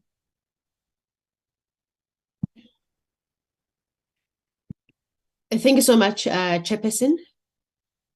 Thank you so much. Just to thank the members for all the questions. We will proceed to answer as much as we can. Chairperson, on my side, first, let me just appreciate just now the comments from Honorable Tobias. I think those could not have been more important right now, given the role of the FFC in advising government.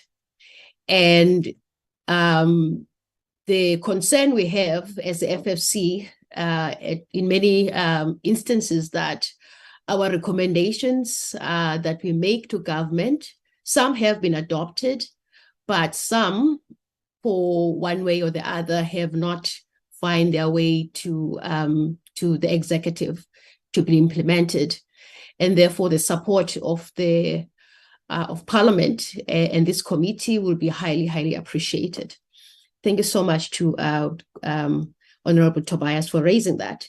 Now, Chairperson, let me maybe take a stab at the question which was asked by Honorable Matafa. I think he spoke about the concern we have about the public wage bill.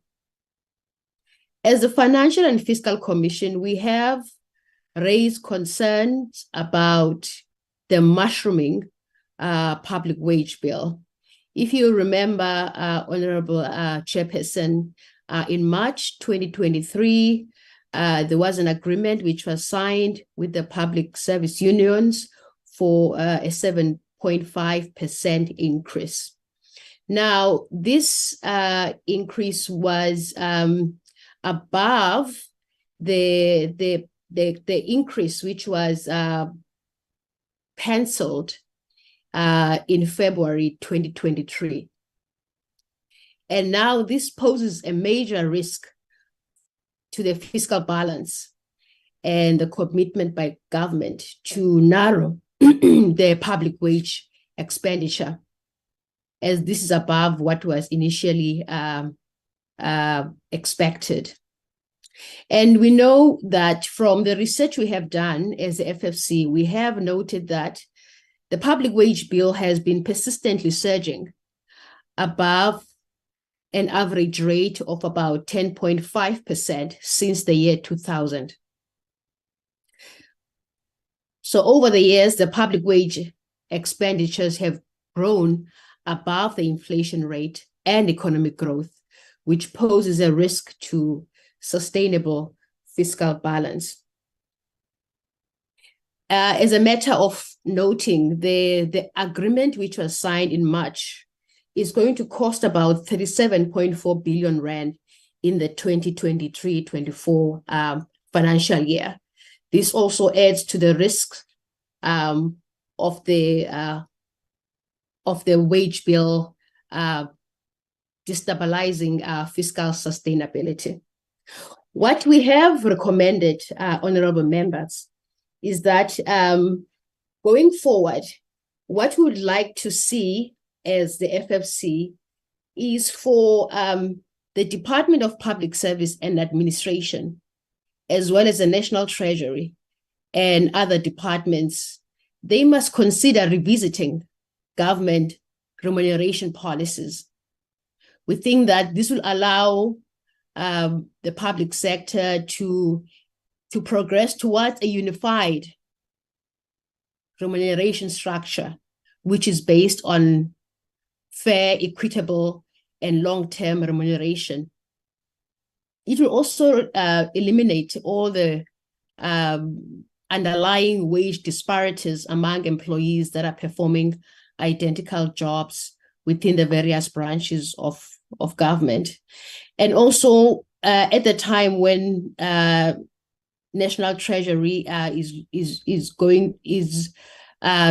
discussing these increases, the medium-term inflation rate should also be on the radar so that they can be able to see what will the inflation rate looks like in the next 3 years, so that this can be adequately reflected in the budget review.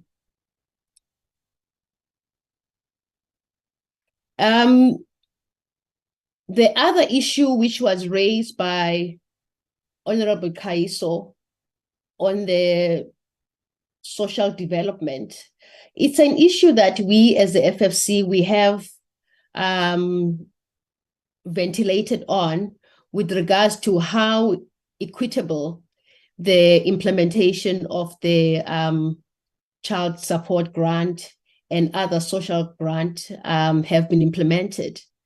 The SRD, we have been quite clear that we are of the view that it has not been effectively implemented if we are still sending money back to the fiscus, and yet many people are still vulnerable and have no access to the funding. So it speaks to the implementation model. How is it implemented? It is possible that many applicants are outside the network or the layer in which this SRD is implemented, because it is very digital oriented. You need to have access to networks, internet access to actually apply for it, or you must have a phone that is stable and a stable network. So for many applicants who do not have those resources, probably in their outlying areas, it might be a challenge to even apply for the SRD grant. And we have been quite clear, honorable members, that we do believe that the current social grant network should be reviewed, and it should be more coherent and be more implemented in a manner that is inclusive, because there are many social grants, but they are not integrated.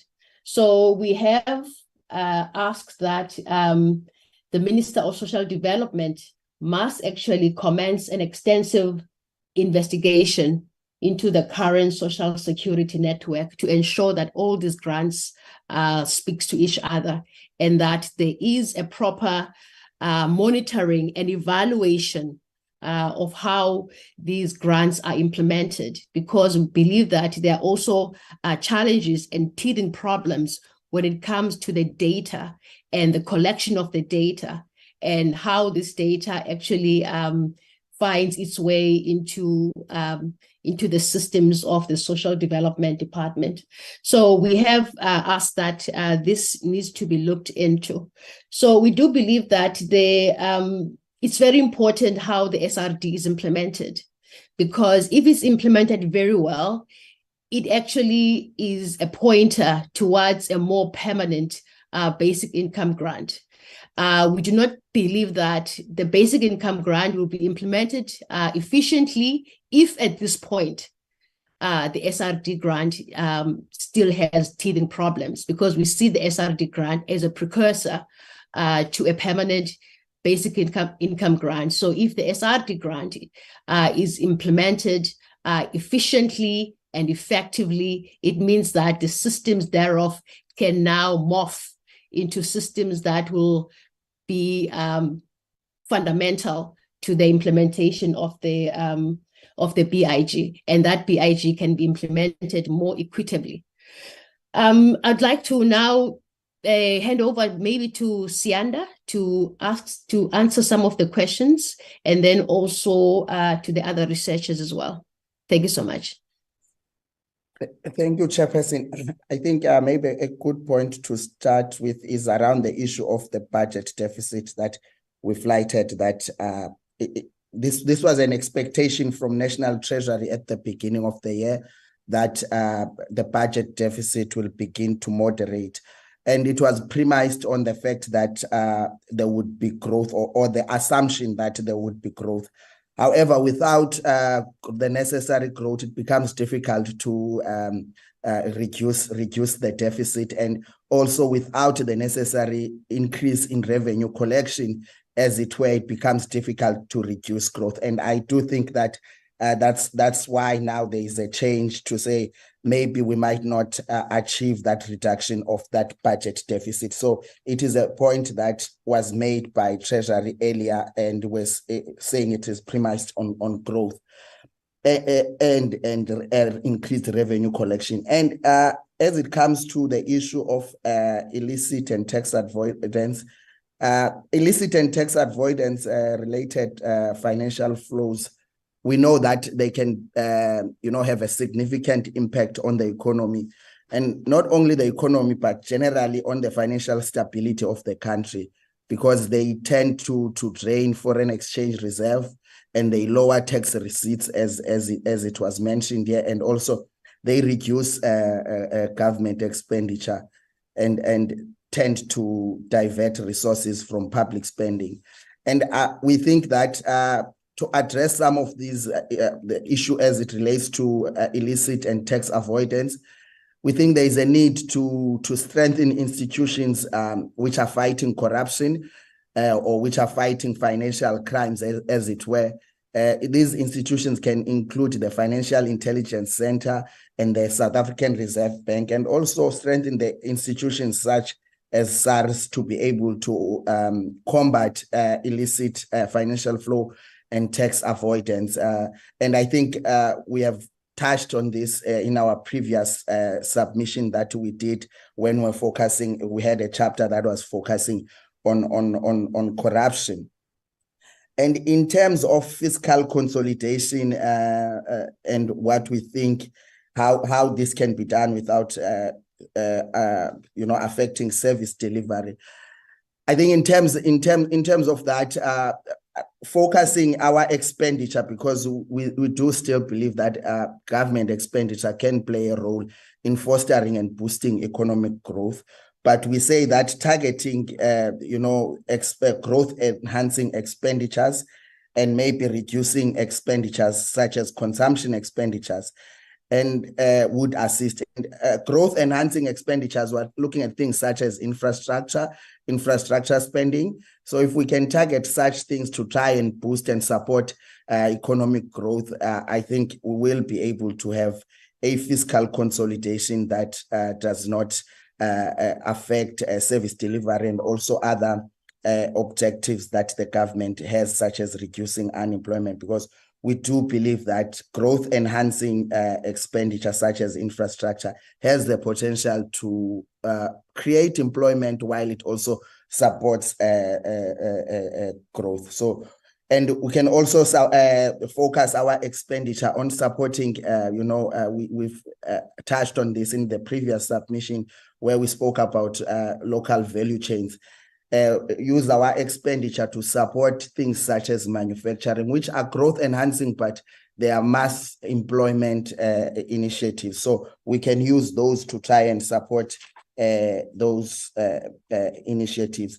Then when it comes to the impact of interest rates on other socioeconomic indicators, while we acknowledge that the interest rates, as they were implemented, of course, they did have, because in the presentation we do mention how higher interest rates also affect the ability to access financial markets. So we do and create that wealth. So we do note that it affected some of the, and also affected the poor, although it did, interest rates did manage to slow the growth, the growth rate of inflation, as it were. So inflation we did manage price stability, but it might have been at the expense of other socioeconomic indicators such as employment and growth, as it were. So we do note that there might be at times of high inflation rate, there might be that need to have these trade-offs, but they should be managed in a way that they do not have a long-lasting effect in the economy. So while we fight for price stability, because it does affect the poor disproportionately to those who are relatively well off, but we must make sure that we manage that process in such a way that it does not end up slowing growth and therefore making the poor worse off. And I think the other questions, I'll allow my colleagues to come in and also take some of the questions that were directed to their sections or overall. All right. Sasha, comments on your side and then followed by Gianni.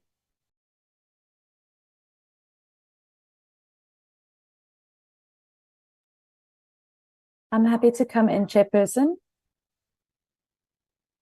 Come in, Gianni, no problem. Yes. Okay, thank you very much. And thank you very much for the questions, honourable members. Chairperson, to come to your comment on the public procurement bill and whether the FFC has had a look at it. We have had a look at the bill. We are currently conducting a research project on procurement reform in South Africa, and specifically looking at the bill and on trying to answer the question of whether the bill will overcome the myriad of challenges that are currently faced in the procurement landscape. But just to touch on a few issues that are coming from the bill. Of course, the bill is a milestone in reforming public procurement, as it really introduces an integrated statutory framework, and trying to move away from the fragmented procurement system that we currently have. So that in itself would be a very welcome development. But there are a number of issues that are prevalent in the bill. Some speak to some of the institutional arrangements, such as whether the Public Procurement Office situated within National Treasury raises concerns about its independence and impartiality to oversee procurement. Some issues relate to preferential procurement or targeted procurement. And there are a couple of issues here that there is still uncertainty in the bill. For example, whether it is mandatory for an entity to implement preferential procurement policy, and who must develop this policy and what the scope of this policy must be, is still largely uncertain and is not dealt with explicitly in the bill itself. So this has sparked a number of debates and concerns. For example, with who must determine a preferential procurement policy, there's a question of whether this must be centralized or decentralized. And of course, there are advantages and disadvantages of each. And then in terms of the scope of a preferential procurement policy, if the scope is too narrow, then this places an undue restriction on the empowerment that's really afforded on organs of state in terms of Section 217(2) of the Constitution. And the bill has abandoned the sort of restrictive approach of the 80-20, 90-20 point system, but which can be seen as a positive development. But the issue is that the question still remains: what is the appropriate threshold, and should we be fixated on thresholds at all, or should we be exploring alternatives? So these are a number of issues that are still left unsaid in the bill, and it seems that these sorts of issues have been left out deliberately and then will be dealt with in the regulations. So we have yet to receive those and see what those regulations will look like. But of course, we'll have a look at that once those are issued. And then, Chairperson, coming to the question on municipalities. So in this submission, the FFC didn't specifically consider, the business challenges that municipalities face, such as those that were mentioned, licensing and lack of access to basic infrastructure and so forth. So I cannot say whether the FFC agrees with that statement or not. However, what is clear from our research is that municipalities do have these unique challenges. So it might be the case that those challenges exist, and in that case, it might be that reducing barriers to growth and reducing red tape might be a possible solution to ensure this enabling environment is created. And if we look at local government's transformative role, creating an enabling environment conducive to economic growth is really key to fulfilling that transformative role that municipalities are envisaged to play. And in order to create this enabling role, they need working infrastructure. And of course, that brings us back to they need to be able to spend the conditional grants effectively. So I think it's important to really go into to find out where the weaknesses of municipalities are in terms of spending these grants effectively. As mentioned, poor planning and weaknesses in the procurement system are prevalent and need to be addressed, but definitely some further research is required at the ground level. And in clarifying these barriers to economic growth, this is what FFC means when we say we need a differentiated approach at the local government level to move away from a one-size-fits-all policy and to move to zoom into municipal areas and identify their specific weaknesses and opportunities, and then tailor policy so that it speaks to the growth potential of an individual municipality. And then I just want to touch on Honourable Murray's comment on the municipalities and which of the biggest metros account for the biggest share of debt. Stats SA has reported municipal debt totaled 211 billion in 2016. So that was a couple of years ago now. But they reported that the city of Tshwane has the biggest debt ratio at 56%. So this provides an indication of how much municipalities rely on borrowed money to finance their assets.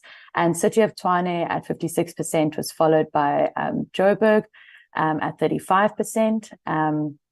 And just to note that the National Treasury norm is that the municipality shouldn't have a debt ratio higher than 45%. Thank you very much, Chairperson. I'll hand over to Sasha for any more responses. Thank you, Gianni. Apologies for earlier, my mic was not on. Chair, I think just on Honourable Nhlangwini's questions regarding safety of scholar transport, I think the issue came up in our research whereby when during the process of awarding the contracts, these learner transport contracts to service providers, the service providers would come with your vehicles that meet safety standards, and are in optimal condition to transport learners. But when it comes time to actually transporting these learners, you'll find a situation where either there are different vehicles being utilized that are unsafe, and that essentially puts our learners' lives at risk. So what could assist here is better checks and balances, yes, prior when during the process of awarding contracts, but also post awarding these contracts to ensure that what was presented when awarding these contracts is what is actually used to transport learners thereafter. On climate change, it does appear that municipalities may not fully understand their responsibilities in relation to climate change. And I think we also need to look at this against the background of the competing demands that municipalities face for basic service delivery. But generally, our municipalities seem to be lacking not only the financial, but also the human capital capacity to fully implement what is needed in respect of climate change adaptation and mitigation strategies. Chairperson of the committee, with respect to consulting relevant stakeholders, specifically with specific reference to our education research, we did consult with both national and provincial education departments to fully understand what's happening on the ground with respect to both LTSM and learner transport. In the case of learner transport, for example, we interacted with national and provincial education departments, but also national and provincial departments of transport, which is where the function also sits. Chairperson, if I may just hand to Sianda, who wanted to come back on two issues, please. Thank you.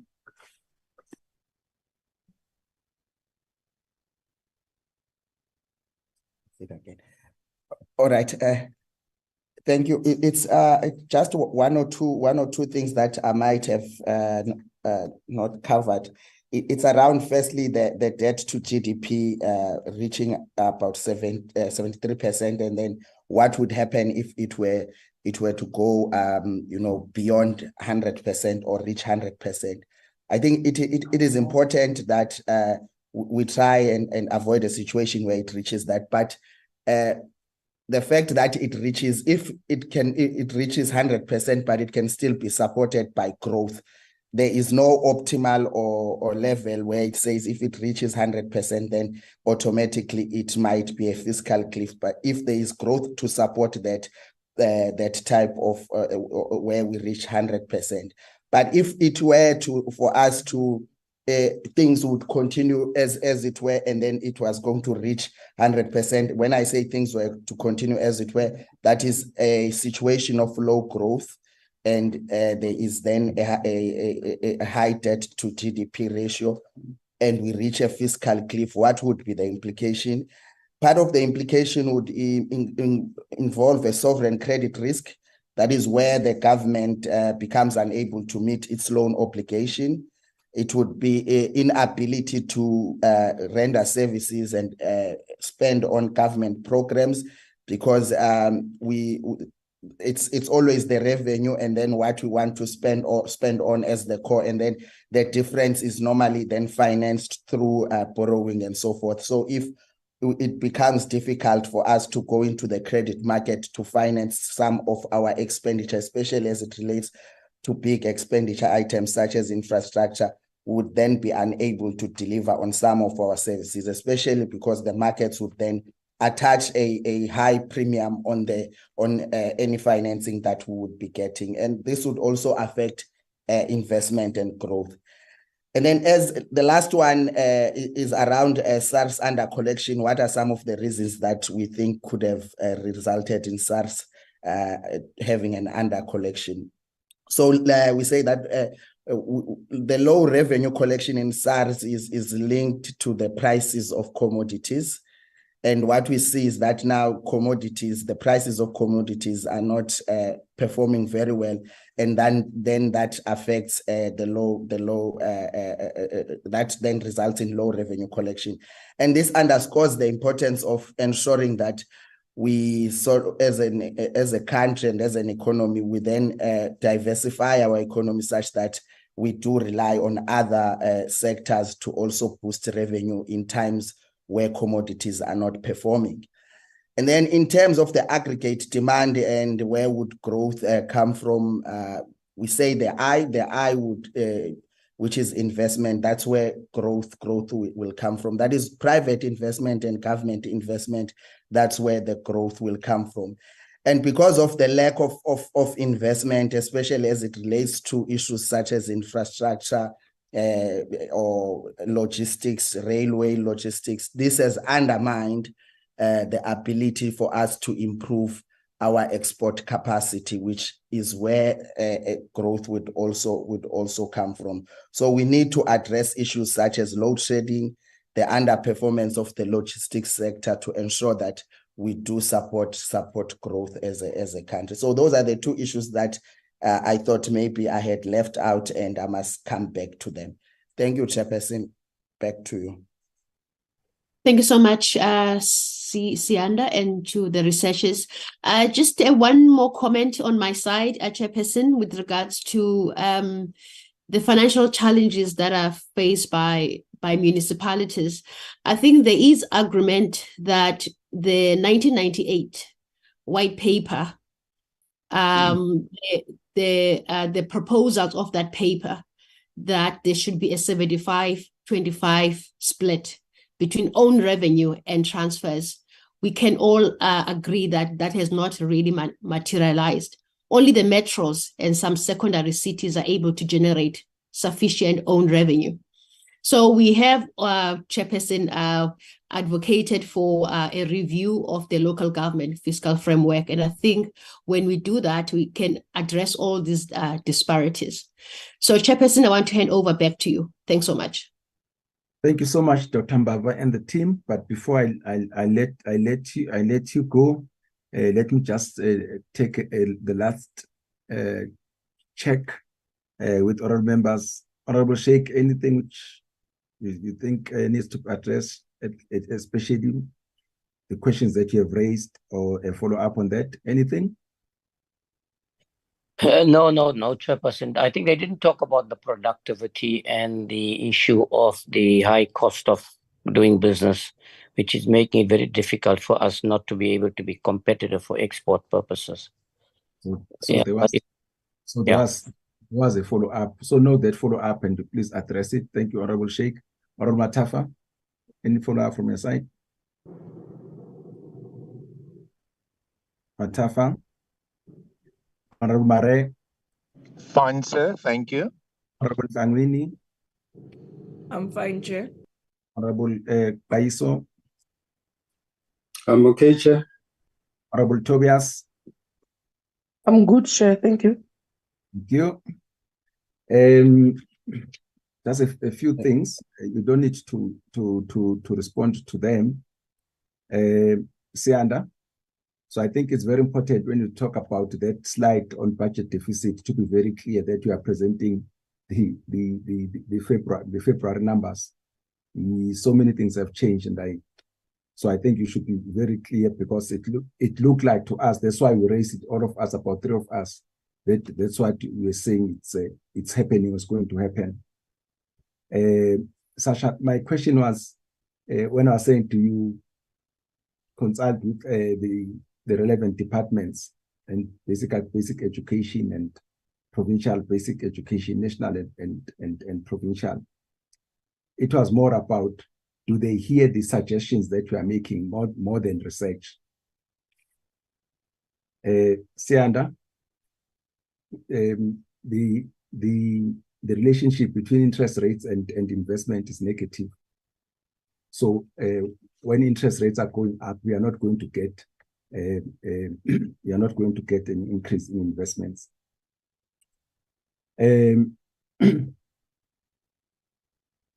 Yeah, let me, as I to Dr. Mbava,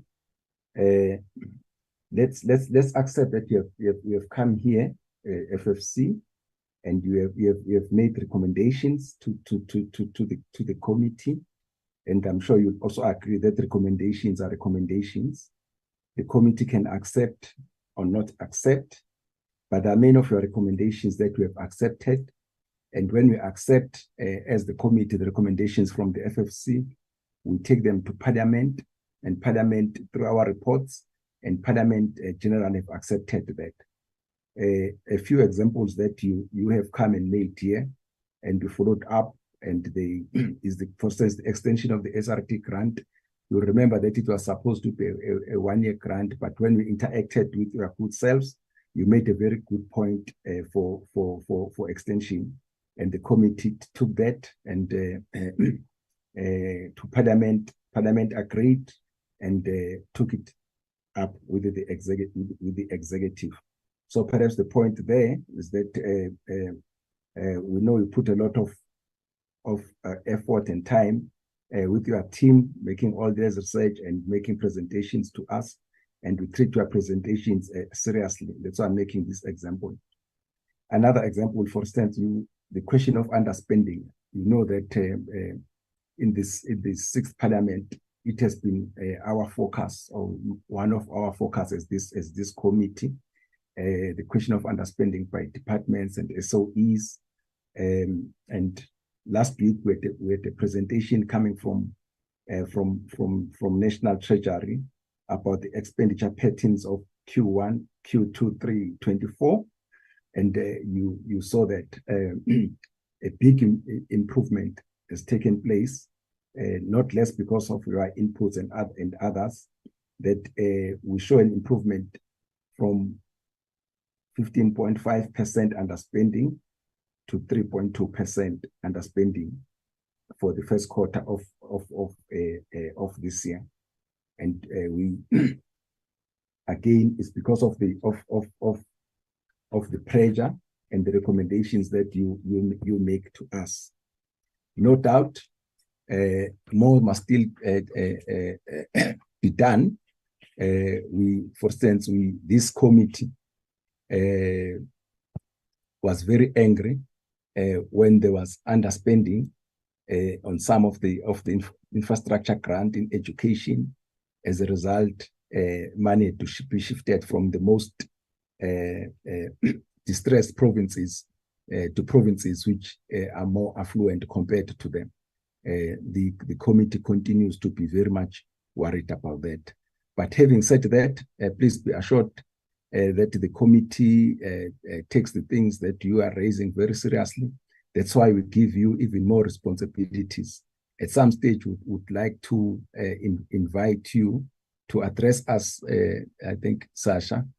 Yeah, I think it was Sasha who ever spoke about the public procurement bill, to also hear what types of recommendations you are making.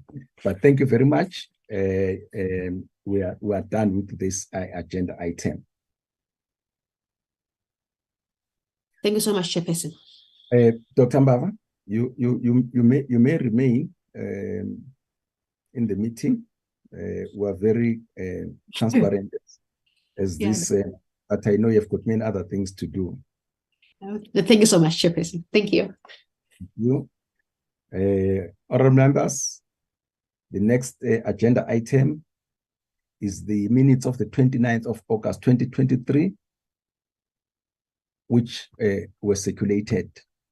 Can I have a mover for the adoption of the minutes? Honorable members? Honorable Tobias moves. Thank you. Do I have a seconder? Matafa seconds. Matafa seconds for the adoption of the minutes of the 29th of 2023. Minutes actually adopted. Any announcements coming from you, Mashile? Yes, Chair. We received an apology from Honorable Kwankwa after the meeting had commenced. And the second one is about the next meeting, which will be next week on Wednesday. We are meeting with the DPME. Now, we had correspondence. I'm not sure if I should share the details or should I fly the details of the correspondence. Just share the details. You'll send them to the honorable members. Yes. Thank you so much. The first one, we had a correspondence from Denel that deals with the change of leadership at Denel. Apparently, Mr. Silontele will no longer be employed by Denel. He's been replaced by the appointment of the acting divisional chief executive in the name of Mr. Sipukoza. I'll send the letter to honorable members. The second one, the second one is about an invite from the PBO.